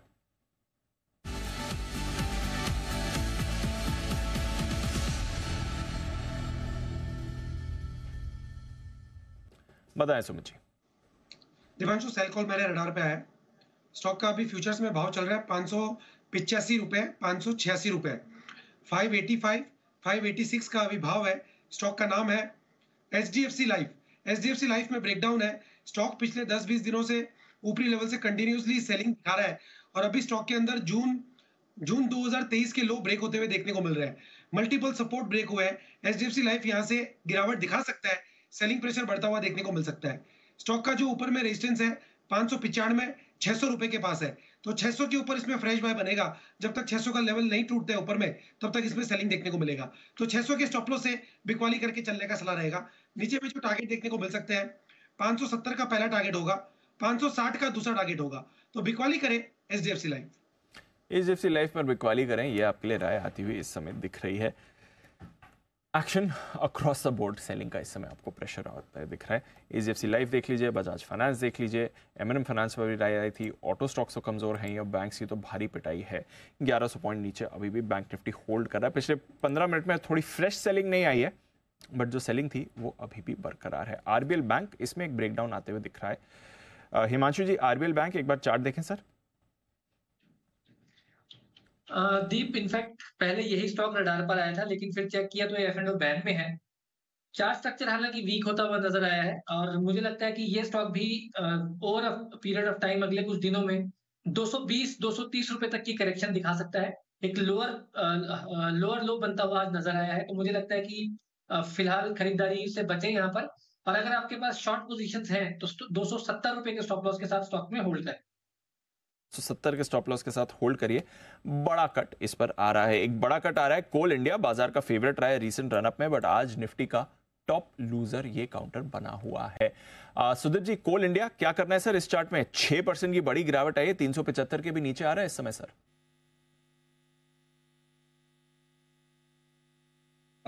दीपांशु, कोल इंडिया का यदि हम चार्ट देखें तो जो हिसाब से पूरा जनवरी मंथ हमने देखा था, स्टॉक 375 और 395 के आसपास था। सिर्फ एक शनिवार के दिन ये 401 तक गया था, बट मोटा मोटी पूरा महीना ये अपने जो 10 दिन का एक्सपोनेंशियल मूविंग एवरेज और 20 दिन का EMA उसके बीच में गुजारा था। बट आज पूरा ये 15 दिन 16 दिन का जो ये कंसोलिडेशन है, उसमें से एक बेरिश एंगल्फिंग पैटर्न बनाया है और मुझे लग रहा है अगले कुछ दिनों में थोड़ा इसमें नेगेटिव बायस बना रहेगा। जो हिसाब से इतना बड़ा रैली हुआ है, उसके बाद यहाँ से एक बार जो 355 358 का जो जोन है, जहां से स्टॉक ने एक बार ब्रेकआउट दिया था, वो जोन को एक बार रिटेस्ट कर सकता है। तो यहाँ से मुझे लग रहा है एक डाउन साइड 358 355 तक हो सकती है। ऊपर के साइड अगर देखें तो 383 384 का एक रेजिस्टेंस जोन मुझे लग रहा है, जब तक ये क्रॉस नहीं होगा तब तक इसमें थोड़ा सेल ऑन राइज का मोमेंटम बना रहेगा। राइज का मोमेंटम बना हुआ है कोल इंडिया में, इस समय भारी पिटाई हो रही है और रीसेंट रनअप स्टॉक्स में, स्पेशली अभी PFC REC की बात हो रही थी, वहां पर रिसेंटली शार्प रनअप हुआ है और आप देख रहे हैं कोल इंडिया यहां पर भी बड़ा कट आ रहा है। रखेंगे इस पर नजर। आइए फोकस करते हैं कुछ नंबर जो अब कल आएंगे। बजाज ऑटो, इसमें हमने जबरदस्त एक्शन देखा है, सेल्स भी बढ़िया रही हैं। आज भी अगर आप देखें तो पूरे बाजार की गिरावट में इसने बिल्कुल पार्टिसिपेट नहीं किया। इनफैक्ट फर्स्ट हाफ में तो माइल्ड पॉजिटिव टेरिटरी में ये काउंटर ट्रेड करा था, 7000 के ऊपर बजाज ऑटो। कुशल से जानते हैं क्या है बाजार का नतीजों का अनुमान। कुशल बताइए, बजाज ऑटो कैसे रहेंगे नंबर्स? देखिए, बिल्कुल नंबर्स अच्छे रहने वाले हैं और एक्सपेक्टेशंस इसलिए भी बढ़ रही है क्योंकि कंपनी की जो वॉल्यूम्स हैं इस बारी करीबन 22% बढ़कर 12 लाख यूनिट्स हम होने का अनुमान लगा रहे हैं, जिस कारण से कंपनी ओवरऑल रेवेन्यू फ्रंट पर देखेंगे तो 29% की ग्रोथ के साथ 12,050 करोड़ पर अपना टॉप लाइन रिपोर्ट कर सकती है। एबिटा लेवल पर 31% की ग्रोथ के साथ 2,335 करोड़ रुपए ये कंपनी का ऑपरेशनल परफॉर्मेंस हो सकता है और मार्जिन भी लगभग 30 बेसिस पॉइंट्स बढ़कर 19.4% हम एक्सपेक्ट कर चल रहे हैं। मुनाफे का जहां तक सवाल है, करीबन 36% की ग्रोथ के साथ 2025 करोड़ यह आंकड़ा निकल कर आया है एज एन एस्टिमेट कि यहां पर फोकस कर चलना है आपको। बट ऑफ कोर्स मजबूत त्योहारी सीजन रहा है, उसकी वजह से बिक्री में भी अच्छी खासी बढ़त रही है। साथ ही कंपनी की जो रियलाइजेशंस है वहां पर भी 6-6.5% तक की शानदार ग्रोथ आपको आती हुई दिख रही है। 1 लाख जो रुपए पर यूनिट है वो रियलाइजेशंस अब ये लेवल्स आ गए हैं। अन्य आय के लिहाज से भी थोड़ी बढ़त होने की उम्मीद लगाकर हम चल रहे हैं। बट ऑफ कोर्स ओवरऑल अगर आप top line to bottom line देखेंगे तो नंबर्स काफी अच्छे आने की उम्मीद है और एक्सपोर्ट आउटलुक पर हमारी खास नजर रहने वाली है। एक्सपोर्ट आउटलुक कैसा रहेगा बजाज ऑटो का, हमारी खास नजर बनी हुई है। फिलहाल स्टॉक स्टेडी है, कुछ ज्यादा परेशानी इस काउंटर में आपको दिख नहीं रही है। एक बार वागले साहब से चार्ट पर राय भी ले ली जाए। वागले साहब जरा देखें, बजाज ऑटो आज की गिरावट में कोई इसको इम्पैक्ट नहीं आया? दीपांशु, दोनों बजाज ऑटो, हीरो मोटो दोनों में स्ट्रेंथ है, लेकिन ये माहौल में थोड़ा सा टिकना मुश्किल है। बजाज ऑटो में इम्पैक्ट नहीं इसके लिए आया है क्योंकि 7,000 का सपोर्ट है, आज का लो भी उसके आसपास ही है, 6,970 के आसपास जाके बाउंस बैक हुआ है। लेकिन मुझे ऐसी कोई ऐसा पैटर्न नहीं है जिसके मतलब आप कहे कि यहाँ पे बाय करके चले, एट द बेस्ट होल्ड करें। मेरा कोई क्लियर व्यू नहीं है, ये मैं कहूँगा। फिलहाल कोई क्लियर व्यू नहीं है बजाज ऑटो में, एक बार नंबर्स आने देते हैं फिर देखते हैं कैसा एक्शन इस काउंटर पर बनेगा। बट होल्ड आउट कर रहा है, कुछ ज़्यादा परेशानी इस चार्ट में आपको दिख नहीं रही है। HUL, इस पर एक शार्प मूव आई है गिरावट वाली। एक बार HUL के चार्ट पर भी राय ले लेते हैं। बंसी जी जरा देखें HUL, वैसे भी जब से नतीजे आए कुछ ज़्यादा कॉन्फिडेंस आ नहीं रहा है और आज की गिरावट में HUL भी फिसल रहा है। डिफेंसिव में आज थोड़ा रोटेशन है बट HUL सहारा देने के मूड में बिल्कुल नहीं दिख रहा है। क्या राय है सर इसके चार्ट पर? दीपांशु, अगर आप देखें तो फरवरी 2022 के बाद पहली बार अपनी 200 दिन की मूविंग एवरेज को ये बड़े पैमाने पर वीकली चार्ट्स पे क्रैक कर रहा है। एक बड़ा लेवल 2430 का ब्रेकडाउन हुआ है, तो टेक्निकली यहाँ पर भी मोर सेल ऑफ रूल आउट नहीं किया जा सकता है। उछाल को यूज करना चाहिए यहाँ से निकलने के लिए और शॉर्ट सेलिंग करने के लिए। HUL, इस पर भी रखिए नजर। आइए, ऑटोज की बात चल ही रही थी, एक बार बजाज ऑटो के तो नंबर्स कल आ रहे हैं, साथ ही TVS के भी नंबर्स आएंगे। इस पर भी कुशल से व्यू लेते हैं और फिर चोपड़ा साहब से एक बार ऑटो स्टॉक्स पर बात करेंगे। कुशल, पहले बताइए TVS यहाँ पर नंबर्स के क्या है एस्टिमेशन? बिल्कुल, तो TVS मोटर के भी अच्छी एक्सपेक्टेशंस है बजाज ऑटो के जैसे। इनफैक्ट यहाँ पर नंबर्स रिलेटिवली ऑपरेशनल लिहाज से और ज़्यादा बेहतर हो सकते हैं। रेवेन्यू फ्रंट पर करीबन 28% की ग्रोथ के साथ 8,360 करोड़ ये कंपनी अपना ग्रोथ रिपोर्ट कर सकती है रेवेन्यू फ्रंट पर। साथ ही कंपनी का कामकाजी मुनाफा भी 41% ग्रो कर 925 करोड़ पर हम उम्मीद लगाकर चल रहे हैं। इस वजह से कंपनी की मार्जिन्स 100 बेसिस पॉइंट्स आपको YOY बेसिस पर बढ़ती हुई दिख सकती है, 10.1% से 11.1%, और मुनाफे में 54% की ग्रोथ के साथ 542 करोड़ पर यह आंकड़ा कंपनी रिपोर्ट कर सकती है। ऑफकोर्स वॉल्यूम के लिहाज से 25% की ग्रोथ रही है इस तिमाही में, और साथ ही 11 लाख यूनिट्स ये कंपनी की इस बारी वॉल्यूम्स हो सकती है। रियलाइजेशंस हालांकि बहुत ज़्यादा नहीं बढ़ेंगे, करीबन 1% की ही ग्रोथ हम रियलाइजेशंस में एक्सपेक्ट कर रहे हैं, बट अच्छी वॉल्यूम ग्रोथ की वजह से कंपनी की टॉप लाइन बेहतर साइड पर हम देख सकते हैं। अब यही देखना है कि एक्सपोर्ट्स मार्केट की डिमांड को लेकर क्या कंपनी कहती है, एंड ऑफकोर्स जो नए लॉन्चेस आगे प्लान है और इलेक्ट्रिक 2 व्हीलर जो इनका iQube है, TVS iQube, उस पर जो मार्केट शेयर है इनका, वो क्या कमेंट्री करते हैं, ये देखना काफी अहम होगा। तो TVS इस पर भी रखिए नजर। चोपड़ा साहब, ऑटोज वैसे तो जबरदस्त मोमेंटम में रहे हैं और अभी भी बाजार की गिरावट में ना TVS ना बजाज ऑटो रिएक्ट कर रहा है, बट यहाँ पर क्या एक्सपेक्टेशन कुछ ज्यादा ही प्राइस इन कर लिया है? जिस तरह से बाकी सेक्टर्स में अब डिसअपॉइंटमेंट पर गिरावट ज्यादा आ रही है, क्या ऑटोज में भी ऐसा हो सकता है सर? मुझे लगता है कि जहां पर भी यूफोरिया है, मैं दोबारा इस शब्द का इस्तेमाल कर रहा हूं, कोई भी सेक्टर हो इररिस्पेक्टिव, अब जैसे हीरो मोटोकॉर्प है, ऊपर काफी तेजी करके 4443 करीब खड़ा हुआ है। अगर इसके अंदर थोड़ा करेक्शन होता है, आपको 400-500 पॉइंट नीचे मिलता है, तो क्या बुराई है? मुझे लगता है कि कंपनियां जब करेक्ट होती हैं, कंपनियां खराब नहीं हो जाती हैं, मुझे लगता है कंपनियां अच्छी हो जाती हैं और उसमें एंट्री लेवल्स बन जाते हैं। नो डाउट ऑटो ने बहुत अच्छा पिछले 2 सालों में रादर मैं कहूँगा ऑटो ने बहुत ही अच्छा काम किया है। ऑटो एंसिलरी स्टॉक्स ने अच्छा काम किया है और क्वार्टर ऑन क्वार्टर नंबर्स भी इम्प्रूव हुए हैं। जब मेटल्स के प्राइस गिरे थे तब ऑटो कंपनीज को बहुत फायदा पहुंचा था, और क्योंकि आगे गाड़ियों के दाम तो गिरे नहीं, अब बढ़ाए जा रहे हैं, टाटा मोटर्स ने भी बढ़ाए हैं और दूसरी कंपनीज भी बढ़ा रही हैं। तो मेरा ये मानना है कि जब भी मार्केट में जरूरत से ज़्यादा एक्सपेक्टेशंस हो जाती हैं, अगर आप ओवरऑल HDFC की बात करें जिसमें इतनी गिरावट आज हमने देखी, आज ने 1460 का लेवल भी तोड़ा, तो अगर मार्केट एक्सपेक्टेशंस ही बढ़ा के रखेगा, चाहे वो हिंदुस्तान लीवर हो, ये सब निफ्टी स्टॉक्स हैं, निफ्टी 50 स्टॉक्स हैं, मार्केट तो हमेशा एक्सपेक्ट करता है कि क्वार्टर ऑन क्वार्टर 20% का ग्रोथ होता रहे, मगर होता नहीं है। जो एक्चुअल सिनेरियो है वो फर्क होता है। अगर रिजल्ट्स अच्छे भी आए, मैं एक बार मानता हूं कि अच्छे मानसून के बाद ये वाली तिमाही के जो रिजल्ट्स आएंगे वो अच्छे भी आए, तो भी मुझे लगता है अगर थोड़ी बहुत करेक्शन होती है तो अच्छा होगा। आप जितने भी जो क्लाइंट्स हैं या निवेशक हैं उनको प्रॉफिट बुक करते रहना चाहिए। अगर वो हेल्दी अच्छे प्रॉफिट्स पे बैठे हैं तो एक बार प्रॉफिट बुक करिए, नीचे आने का इंतजार करिए या दूसरे सेक्टर्स में घुसिए जो कंजर्वेटिव हैं। तो मार्केट एक्सपेक्टेशंस का क्या बोले, मार्केट तो हमेशा ही एक्सपेक्ट करता है कि कोई कंपनी का कोई खराब तिमाही ना जाए और निरंतर रूप से वो स्टॉक ऊपर की तरफ चलता रहे, ऐसा होता नहीं है प्रैक्टिकली। तो अगर रिजल्ट्स अच्छे भी आए, मुझे लगता है थोड़ा सा करेक्शन होगा और वो हेल्दी अपॉर्चुनिटी होंगी इन कंपनीज में दोबारा एंट्री लेने के लिए। ये है राय आपके लिए चोपड़ा साहब की। टाटा स्टील कल नतीजे पेश करेगा अपने, और नतीजों का अनुमान बताने के लिए तैयार है हमारे साथ आशीष। वैसे आशीष बताइए रिजल्ट कैसे रहेंगे? सर अच्छे रिजल्ट हैं। पिछले साल की तुलना में अगर आप देखें तो आय में 5% का इजाफा देखने को मिल सकता है। कामकाजी तौर पर भी अगर आप देखें तो तिमाही अच्छी है, 25% की ग्रोथ है एबिटा में। फोरकास्ट है ब्रोकर्स का कि 5067 करोड़ के आसपास का आंकड़ा आपको एबिटा में देखने को मिल सकता है। और मार्जिन्स के लिहाज से भी देखें तो एक्सपेंशन अच्छा है। 7% जो एबिटा मार्जिन्स पिछले साल थे अब इस बार बढ़कर 8.5% तक के देखने को मिल सकते हैं। और पिछले साल जो 2224 करोड़ का घाटा था इसके मुकाबले अब 630 करोड़ के आसपास का जो है मुनाफा एक्सपेक्टेड है। हालांकि मुनाफे के अनुमान की बात की जाए तो थोड़े से ब्रोकरेज हाउस के जो व्यू है बहुत डिफर कर रहे हैं। कुछ जो है 100-120 करोड़ के आसपास का जो है घाटा भी अनुमान लगाकर चल रहे हैं। तो ऑपरेशनल फ्रंट पर अगर आप देखें तो नतीजे काफ़ी अच्छे हैं, लेकिन क्योंकि बड़ा प्लान है इनका पोर्ट टैलबर्ट प्लान को अब इलेक्ट्रिक आर्क फर्नेस में बदलने का, हालांकि इसकी सारी डिटेल्स ऑलरेडी आ चुकी है, लेकिन इंडस्ट्री की क्या नेगोशिएशन चल रही है, क्या बातें हैं, इसके ऊपर खास फोकस रहेगा यूरोपियन ऑपरेशंस में। भारतीय ऑपरेशंस के अपडेट के लिहाज से भी देखें तो नतीजे जो आए थे अपडेट्स वो अच्छे ही आए थे। तो टाटा स्टील नतीजे भी बढ़िया आएंगे। नतीजे बढ़िया आएंगे। चलिए अच्छा है, इस बार अर्निंग सीजन में बहुत कम कंपनीज में ऐसा सुनने को मिल रहा है कि नतीजे अच्छे आएंगे, बट टाटा स्टील डेफिनेटली अच्छे नंबर्स रहेंगे। ऑपरेशनली बढ़िया नंबर्स इसके आ सकते हैं।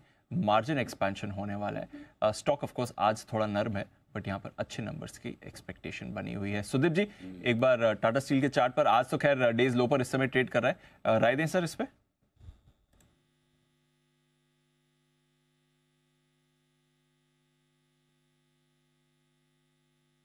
सुदीप जी आप म्यूट हैं, जरा अनम्यूट करें सर।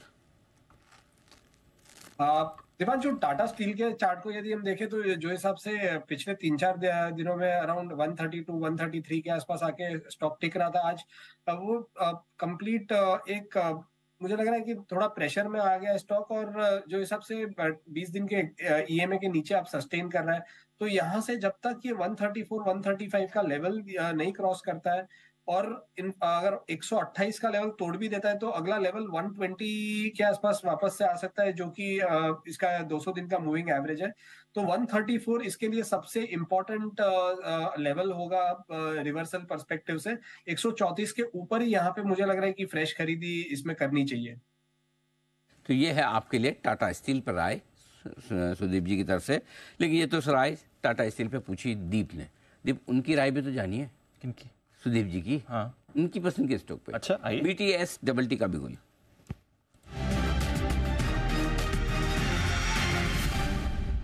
सुदीप जी बताएं सर। अनिल जी मुझे लग रहा है कि एक स्टॉक जो कि एक बहुत बड़ा ब्रेकडाउन दे रहा है और अब नवंबर मंथ के जो लोज है उसके नीचे सस्टेन कर रहा है, वो है इंडसइंड बैंक। इंडसइंड बैंक में हमने देखा है पिछले 4-5 सेशन से lower top lower bottom formation हो रहा है। पूरा 2-2.5 महीने का जो ये कंसोलिडेशन और ग्रेजुअल अपमूव था इसको पूरा एनगल्फ कर गया ये 5 दिन का जो ये डाउन मूव है। तो यहाँ पे मुझे लग रहा है थोड़ा मोमेंटम स्ट्रांग है नीचे की तरफ और स्टॉक अब बहुत तेजी से फिसल रहा है अपने 200 दिन के मूविंग एवरेज के आसपास, जो कि 1390 के आसपास है। तो यहाँ से मौजूदा लेवल से भी शॉर्ट किया जा सकता है 1465 के स्टॉप लॉस के साथ 1390-1395 के टारगेट के लिए। ये है आपके लिए इंडसइंड बैंक 1390-1395 के टारगेट के लिए। यहाँ पर आपको गिरावट आती हुई दिख सकती है 6.5% नीचे। ये भी कोई भी बैंक का ऐसा नहीं है जो कम गिरावट दिखा रहा हो, सभी में बड़ी गिरावट आ रही है except for an ICICI bank जो सुबह से होल्ड आउट कर रहा है, अभी भी 2% ऊपर है। रिजल्ट रिव्यू में इसकी बात भी हुई थी, अदरवाइज बाकी सारे स्टॉक्स आपको कमजोरी में दिखेंगे। और आइए दीप, तैयारी हमारे बजट की है। यस, और बजट की तैयारी में मैं आपको बता दूं कि हमने बजट को आसानी से आपको समझाने के लिए कुछ प्रयास किए हैं। छोटे छोटे कैप्सूल बनाए, एक कैप्सूल खाइए आपको समझ में आ जाएगा। तो मतलब जैसे कि बजट, इस बार इंटरिम बजट है, वोट ऑन अकाउंट है, नाम सबसे सुना लेकिन पता नहीं होता क्या है क्या नहीं। तो मैं आज से शुरुआत कर दूंगा। बहुत बढ़िया सर, बिल्कुल। पहला कैप्सूल आपके लिए आ रहा है। बहुत अच्छा sir. Interim budget. Interim budget क्या होता है जरा 60 सेकंड में समझ लीजिए। आपने कई बार ये सुना होगा इंटरिम बजट, अंतरिम बजट, और आप सोच रहे होंगे कि भाई बजट तो हर साल आता है, ये इस बार इंटरिम बजट का शोर शराबा क्यों? तो देखिए ये साल है बेहद खास, क्योंकि इस साल होने वाले हैं चुनाव, राइट? चुनाव होंगे, नई सरकार बनेगी, और वो जो नई सरकार बनेगी वो लेकर आएगी पूरा फुल फ्लेज आम बजट। लेकिन जब तक नई सरकार ना बने तब तक क्या, तो तब तक एक बजट और आता है और वो होता है इंटरिम बजट यानी कि अंतरिम बजट। अब अंतरिम बजट में क्या होता है, जो कुछ भी सरकार की कमाइयां हैं, टैक्स वगैरह, दूसरे जो पैसे आ रहे हैं वो सब, और साथ ही जहां जहां सरकार खर्चा करने वाली है, ये सारी की सारी डिटेल्स आपके इंटरिम बजट में होती है। अब सरकार को क्या होता है कि बजट पास करवाना होता है खर्चों के लिए, तो इंटरिम बजट में सरकार को जो कुछ भी खर्चे वगैरह करने होते हैं, जो कमाइयां आनी होती है, उसकी डिटेल देकर जब तक क्या चुनाव ना हो जाए, नई सरकार ना बने, तब तक वोट ऑन अकाउंट के बेसिस पे सरकार अपने खर्चे करती रहती है और नई सरकार आने के बाद लेकर आती है उस बचे हुए समय के लिए साल भर का, यानी कि मार्च 2025 तक के लिए फुल फ्लेज बजट। तो इस बार आप देखेंगे इंटरिम बजट। तो यह है इंटरिम बजट, आपके लिए पेश होगा 1 फरवरी को। देखिएगा जरूर जिसके साथ आसान भाषा में। और ये सारे एक्सपर्ट जो आपको इस वक्त स्क्रीन पर नजर आ रहे हैं, ये साक्षात स्टूडियो में दिखेंगे आपको। और जी बिजनेस पर आपको बजट क्यों देखना है, वो उसके लिए 5 खास बातें। 5 सालों से बजट का लीडर है जी बिजनेस, आपके प्यार और विश्वास की भरोसे की बदौलत। और इस बार की थीम की हमने यही रखी कि बजट से लेकर इलेक्शन तक तेजी की गारंटी है, अच्छी मजबूती के साथ बढ़ने की तैयारी में है। और बजट देखने के और भी कारण है, सरल और आसान भाषा में बजट आपको समझना है। बिल्कुल बिजनेस आपके साथ है। बजट के सारे ऐलानों का सही, सटीक, एकदम रियल टाइम बेसिस पर विश्लेषण आपके सामने है। एक्सपर्ट्स की दमदार कॉल आपके लिए आती है। आप देखेंगे बजट महासभा और बजट स्टॉक एक्सचेंज आपके सामने होता ही है। और यही वजह है कि इस दमदार प्रोग्रामिंग के बदौलत जी बिजनेस पिछले 5 सालों से बजट का नंबर 1 चैनल है। और इस बार भी हमारे एक्सपर्ट्स की पूरी दमदार पैनल आपके साथ रहेगी। एब्सोल्युटली, सब तैयारी है हमारी, एकदम तैयारी है। बिल्कुल, आप कल करा दो बजट, आप कल करवा दो, पूरी तैयारी है। एक्सपायरी से पहले भाई सिप्ला के रिजल्ट आ सकते हैं 3 दिन पहले, तो बजट क्यों नहीं। हाँ, तो अगर आप कर चाहें तो कल भी करवा दीजिए। We are ready. अरे बस सिर्फ दिक्कत है कि कुणाल जी, राकेश जी और हिमांशु जी वगैरह को जो दिल्ली वाले हैं उनको आना रहेगा। दिल्ली से तो अलग बात है, फ्लाइट्स आज ही बुक कर लो। फ्लाइट्स, बाकी और कोई टेंशन नहीं। और भाइयों इस बार जरा वो आजकल फ्लाइट्स की जो डिले विले चल रही है, उस हिसाब से 1 आध दिन पहले आ जाना। क्या मतलब अच्छा खासा वो गैप लेके चलना कि भाई हाँ, मतलब 12, 14, 15 घंटा, कि भाई 15, 16 घंटे लेट भी हो। तो मतलब मैं ऐसा बोल नहीं रहा हूँ कि होगी आपकी, जस्ट इमेजिन अगर हो भी लेट तो आप पहुंच जाए। जी आशुतोष। अनिल जी, मुझे विश्वसनीय सूत्रों से पता चला है कि ये जो आप कह रहे हैं 15-16 घंटे का गैप रखना, राकेश जी तो आई 15-16 घंटे के लिए रहे हैं। हाँ, ये बिल्कुल आप चेक करवा लीजिए और थोड़ा सा मतलब उनको प्रेशर डलवा दीजिए कि शूट आने और जाने में दोनों में बफर रखे हैं। राकेश जी को भरपूर प्रेशर दिया गया, आप निश्चिंत रहें, और प्रेशर की वजह से ही आ रहे हैं। नहीं तो गायब होने के चक्कर में थे। उनके परिवार में कोई एक शादी वादी है। अच्छा। हाँ, तो ये मना भी कर रहे थे कि मैं नहीं होऊंगा, तो बोले खुद ने कर लिया, अब नहीं आ रहे हमारी वाली में, तो इसलिए जाना जरूरी है। लेकिन ये 15-16 घंटा फ्लाइट डिले होने की जो बात हुई कि ना, इसमें सबसे ज्यादा खुशी हुई सुमित जी। हाँ सुमित जी, क्यों आपको लेट होगा? कुणाल जी की फ्लाइट लेट हो जाएगी, आपको मजा आएगा? नहीं अनिल जी, मेरे को आपकी बातें सुन के हंसी। अच्छा, फिर ठीक है। मुझे लगा कि कुणाल जी के लेट होने में सुमित जी को बड़ा आनंद आ रहा है कि चलो कोई तो है जो लगातार मुझे पछाड़ता है इस मामले में। बिल्कुल। चलिए, तो ये है आपके लिए पूरा का पूरा एक्शन। आइए बढ़ते आगे। बैन से बेनिफिट।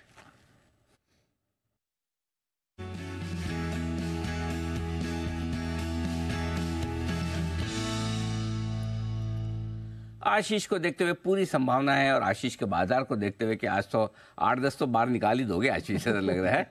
सर 10 नहीं, उसका आधे निकालने के लिए ट्राई करता हूँ। 5 स्टॉक हैं जिनकी पोजीशन 80%। बच्चे कितने हैं? 10-11 स्टॉक है हमारे पास। इनमें से 5 ऐसे जो बाहर आने के लिए तैयार है। ABFRL यहाँ पर है पोजीशन 75%, श्योरली बाहर आएगा। जी एंटरटेनमेंट यहाँ पर भी पोजीशन काफी हल्की हो गई है, 75.5% है। IEX ये भी 76%, डेल्टा कॉप ये 79% और पॉलीकैब ये भी 79% है। तो 1, 2, 3, 4, 5 ये 5 स्टॉक ऐसे हैं जहाँ पर फोकस करना है, ये बाहर आ सकते हैं। बाकी बॉर्डर लाइन के करीब चल रहा है बलरामपुर चीनी। इस समय हमारे पास 9 मिनट का अच्छा खासा बचा हुआ है, लेकिन देखेंगे 81% है, हो सकता है कि ये भी छठा स्टॉक आ जाएगा। हाँ, लग रहा है। पॉलीकैब, डेल्टा, IEX, जी और AB फैशन, ABFRL। और बॉर्डर पे कौन है? बलरामपुर चीनी 81% है, कम नहीं हुई है, काफी देर से देख रहा हूँ। लेकिन अगर बाहर आ रहे हैं तो ये 6 स्टॉक बाहर आपको देखने को आप घूरते रहो, कम हो जाएगी। तो लिस्ट छोटी होने की तैयारी में है। आज कल परसों रहेगी ना मंथली परसों, ठीक है। कल आपको काफ़ी कुछ स्टॉक्स ऐसे मिलेंगे जहां अगर आप चाहें तो रोल ओवर आगे कर पाएंगे। आइए 3-20 की स्ट्रैटेजी भी ले ली जाए अनिल जी की तरफ से, आज की फाइनल स्ट्रैटेजी।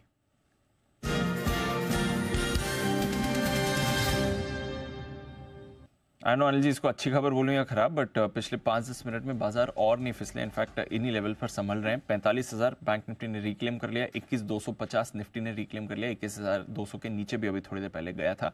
बट अमेरिकी फ्यूचर्स ठीक है, कोई परेशानी नहीं है। बाकी ग्लोबल क्यूज ठीक है, कुछ बड़ा डेटा आज नहीं आने वाला, एक नेटफ्लिक्स के नंबर्स हैं वो भी पोस्ट मार्केट, अदरवाइज कोई ऐसे बड़े नंबर्स भी नहीं है यूएस में। तो सब कुछ जो हो रहा है हमारी स्क्रीन पर ही हो रहा है। क्या करके जाना है सर, बताइए। कुछ करने जैसा है नहीं दीप। देखिए ऐसा है, आप ग्लोबल देखोगे तो आपको कुछ खराब नहीं दिखेगा, बिल्कुल। आज का मार्केट छोड़ के लोकल देखोगे तो भी ऐसा कोई खराब दिखेगा नहीं। थोड़ा सा प्रॉफिट बुकिंग का माहौल है, थोड़ा सा बजट के पहले हल्की फुल्की प्रॉफिट बुकिंग है। जनवरी की सीरीज जनरली यही रहती है, और थोड़ा बहुत जहाँ जहाँ फ्रोथ था, यूफोरिया था, थोड़ा बहुत जहाँ पे जरूरत से ज़्यादा जो स्टॉक बढ़ गए वहाँ प्रॉफिट बुकिंग है। सो आई थिंक बेहतर है कि नई पोजीशन बनाने के आप जो पोजीशन है उसको आराम से मैनेज करने की कोशिश करें। नया 1-2 दिन बाद कर लें, ये मंथली एक्सपायरी है, थोड़ा सा इसको निकल जाने दें। समझो आज ग्लोबल ख़राब हो गया तो कल आपके लिए फिर से नीचे का एक रास्ता खुल जाता है, थोड़ा और आपके मार्जिन कॉल्स आ सकते हैं, नीचे हो सकता है। अगर ग्लोबल बहुत तेज़ी से आ गया, आप ऊपर खुल गए, वापस ऊपर खुल के नीचे आ सकते हैं, तो थोड़ा सा मेरे ख्याल से एक्टिविटी लो रखें, वही ठीक है, बेहतर है। नोटा लो रखें, नोटा क्लियर है।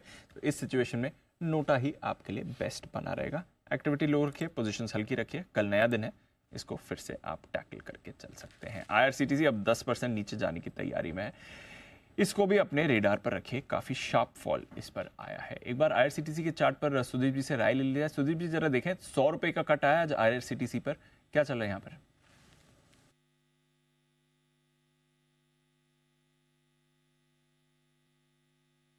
म्यूट है सुदीप जी। दीपक, जो IRCTC का यदि हम चार्ट देखें तो ये जो सबसे रैली पिछले 2 दिन में आई थी, शुक्रवार और शनिवार को, तकरीबन अराउंड 940 से लेके 1050 की, ये दो दिन की रैली को एक ही दिन में आज एनगल्फ कर दिया, और स्टॉक 10 दिन के एक्सपोनेंशियल मूविंग एवरेज के नीचे अब सस्टेन कर रहा है, जो कि 953 के करीब है। और ये अब 920 का जो लेवल है यहाँ पे, इसका 20 दिन का मूविंग एवरेज है। और ये एवरेज को इसने एक्चुअली अगर हम देखें तो 30 नवंबर के बाद कभी क्लोजिंग बेसिस पे ब्रीच नहीं किया है। तो मुझे लग रहा है अब इसके लिए सबसे इंपॉर्टेंट लेवल 920 का लेवल है। यदि ये 920 के नीचे एक भी क्लोजिंग दे देता है तो अगला जो सपोर्ट है इसके नीचे वो होगा 855 और 830। तो 920 अब मेरे लिए बहुत इंपॉर्टेंट लेवल होगा। और जैसे अनिल जी कह रहे हैं कि आज जो भी अपनी ओपन पोजीशंस है उसी को संभाल के रखें, वही बहुत बढ़िया है। तो मुझे लग रहा है यहाँ पे फ्रेश पोजीशंस तो लेनी नहीं चाहिए, बट अगर किसी के पास लॉन्ग पोजीशंस पुरानी पड़ी है तो 918 920 का जो लेवल है कैश लेवल्स के हिसाब से, उसको एक ट्रेलिंग स्टॉप लॉस मान के चले, और इसी के नीचे एक इसको वार्निंग सिग्नल, या एक अगर आप ट्रेडर हो तो आप एग्जिट कर लीजिए, और जब नीचे 850 870 के आसपास रिटेस्ट करता है और रिबाउंड करेगा, तब वहां से एक बार आप दोबारा लॉन्ग पोजीशंस बनाने की कोशिश करें। पर 920 आपका एक ट्रेलिंग स्टॉप लॉस होना चाहिए। 920 के ट्रेलिंग स्टॉप लॉस के साथ IRCTC पर रखिए नजर। शार्प रनअप हुआ था और उसके बाद अब थोड़ा शार्प फॉल भी आ रहा है। आज सारे रेलवे स्टॉक्स में इनफैक्ट आपको भारी भरकम गिरावट आती हुई दिख रही है, इंक्लूडिंग एंड IRCTC जो इस समय आपको प्रेशर में आते हुए दिख रहा है। एक दो और स्टॉक्स जहां पर प्रेशर आपको आज थोड़ा ज़्यादा आते हुए दिखा है, इस पर भी रखिएगा नज़र, और देखते हैं कल कैसे कैरी फॉरवर्ड यहाँ पर एक्शन बनेगा। But SAIL trader favourite stock है, इस पर भी आज आपको भारी गिरावट आती हुई दिखी है, वायदा कारोबार के बैन में भी है। सुमित जी, सेल जरा देखें, मेटल्स में आज थोड़ा करेक्शन आया है, सेल के लिए इंपॉर्टेंट लेवल्स क्या बनेंगे? निवांशु, वीकनेस दबाव देखने को मिल रहा है, पूरा सेक्टर के अंदर आज दबाव है। 108 का भी भाव है, 105 और 102 रुपए तक के लेवल इमीडिएटली शॉर्ट टर्म में ट्रेडिंग के लिहाज से देखने को मिल सकते हैं। तेजी का मूव बनेगा जब ऊपर में 113 114 के ऊपर निकलेगा। जब तक ये लेवल ऊपर में टूटते नहीं है तब तक थोड़ा प्रॉफिट बुकिंग देखने को मिल सकता है। तो सेल इस पर है आपके लिए एक राय। परसिस्टेंट सिस्टम्स आज सुबह अच्छी मूव में था, इनफैक्ट 10% का सुबह सर्किट पे लगा था, 4% ऊपर बंद हो रहा है परसिस्टेंट सिस्टम्स। ऑफ कोर्स ऊपर से आप देखेंगे तो गिरावट है, बट आज के बाजार में भी 4-4.5% ऊपर ही ये काउंटर बंद हो रहा है। कुणाल जी, परसिस्टेंट यहाँ पर कल कुछ फॉलो ऑन एक्शन दिख सकता है सर? देखिए दीपांशु, जिस तरह का अपमूव हमने स्टॉक में देखा है, मुझे लगता है कि बिल्कुल इसमें और तेजी बन सकती है, लेकिन फिलहाल मुझे लगता है कि एक गैप बना हुआ है स्टॉक पर। इस गैप के नीचे स्टॉप लॉस रखना चाहिए। जिनके पास पोजीशन है, एक 8000 के नीचे स्टॉप लॉस रखे, 8000 का स्टॉप लॉस रख करके होल्ड करें पोजीशंस को। अभी भी इसमें काफी ट्रैक्शन आ सकता है। 8000 के नीचे स्टॉप लॉस रखकर होल्ड करने की राय। 1000 के नीचे स्टॉप लॉस है, होल्ड करने की राय है। परसिस्टेंट, ये भी इंटरेस्टिंग काउंटर है। आईटी और फार्मा यहां से थोड़ा सहारा आज मिला है, बट काफी खराब एक्शन रहा है। ट्रंकेटेड वीक है, सिर्फ 3 ट्रेडिंग सेशन है, जिसमें मंथली एक्सपायरी भी आपके लिए आने वाली है। शुरुआत काफी कमजोर नोट पर हुई है, कोई ऐसा बड़ा ट्रिगर नहीं आया, बट 300 पॉइंट का कट निफ्टी पर एक बार के लिए 21,200 के नीचे भी गया। 1000 पॉइंट का कट बैंक निफ्टी पर। पिछले वेडनेसडे आपने 2000 पॉइंट का कट देखा था, आज आप देख रहे हैं एक हफ्ते बाद 1000 पॉइंट का कट आया। 45,000 के नीचे भी गया था, फिलहाल 45,000 के ऊपर गया, बट ब्रॉडर मार्केट का सेल ऑफ काफी शार्प था। 3% नीचे मिड कैप इंडेक्स, 0.3% नीचे आपको स्मॉल कैप इंडेक्स दिखा है। सिर्फ 8 निफ्टी स्टॉक्स है जिन्होंने होल्ड आउट करा है। सिप्ला, सन फार्मा, रेड्डीज, अपोलो हॉस्पिटल्स, टीसीएस, हीरो मोटो, भारतीय एयरटेल और आईसीआईसीआई बैंक। बाकी सारे निफ्टी स्टॉक्स में आपने गिरावट देखी है। इंडसइंड बैंक टॉप लूजर था 6.5% के कट के साथ। नंबर्स इसके आ ही गए थे पिछले हफ्ते, बट वहां से आप और शार्प गिरावट देख रहे हैं। कोल इंडिया, ओएनजीसी दोनों ट्रेडर्स फेवरेट थे रिसेंटली, अच्छा खासा फॉल आया है इस पर। एसबीआई, एचयूएल, एक्सिस नंबर से पहले कमजोर। एचडीएफसी बैंक 52 वीक लो पर था ये काउंटर। बजाज फाइनेंस, इसने भी कुछ नहीं किया आज। टाटा स्टील नतीजों से पहले प्रेशर है। एशियन पेंट्स पर लगातार गिरावट दिख रही है। LNT, JSW steel, Britannia, Eicher, Tata, सारे काउंटर्स आपको कमजोर दिखे हैं। वायदा कारोबार में आइए, काफी sharp cuts across the board आपको दिखेंगे। टॉप लूजर जी एंटरटेनमेंट, इसके अलावा Oberoi realty, IRCTC, GMR airports, IRCTC, IDFC first bank, BHEL, India cement, ये सारे काउंटर्स आपको कमजोर दिखे हैं। Balkrishna industries, MCX, Pidilite, IOC, PNB, Concor, SAIL, यहां पर भी आपको शार्प फॉल दिखे हैं। परसिस्टेंट ने ऑफकोर्स होल्ड आउट करा है। पेट्रोनेट, अनिल जी की रिकमेंडेशन, इसने होल्ड आउट करा है, 5% ऊपर था। सिप्ला ऑफकोर्स टॉप गेनर था 7% की रैली के साथ। जाइडस, इस पर भी खरीदारी आपको दिखी है। एबट, मेट्रोपोलिस, ये भी थोड़े एक्टिव थे। इसके अलावा बजाज ऑटो, हीरो मोटो, कमिंस, गोदरेज कंज्यूमर और सीमेंस, यहां पर आपने थोड़ी खरीदारी देखी है।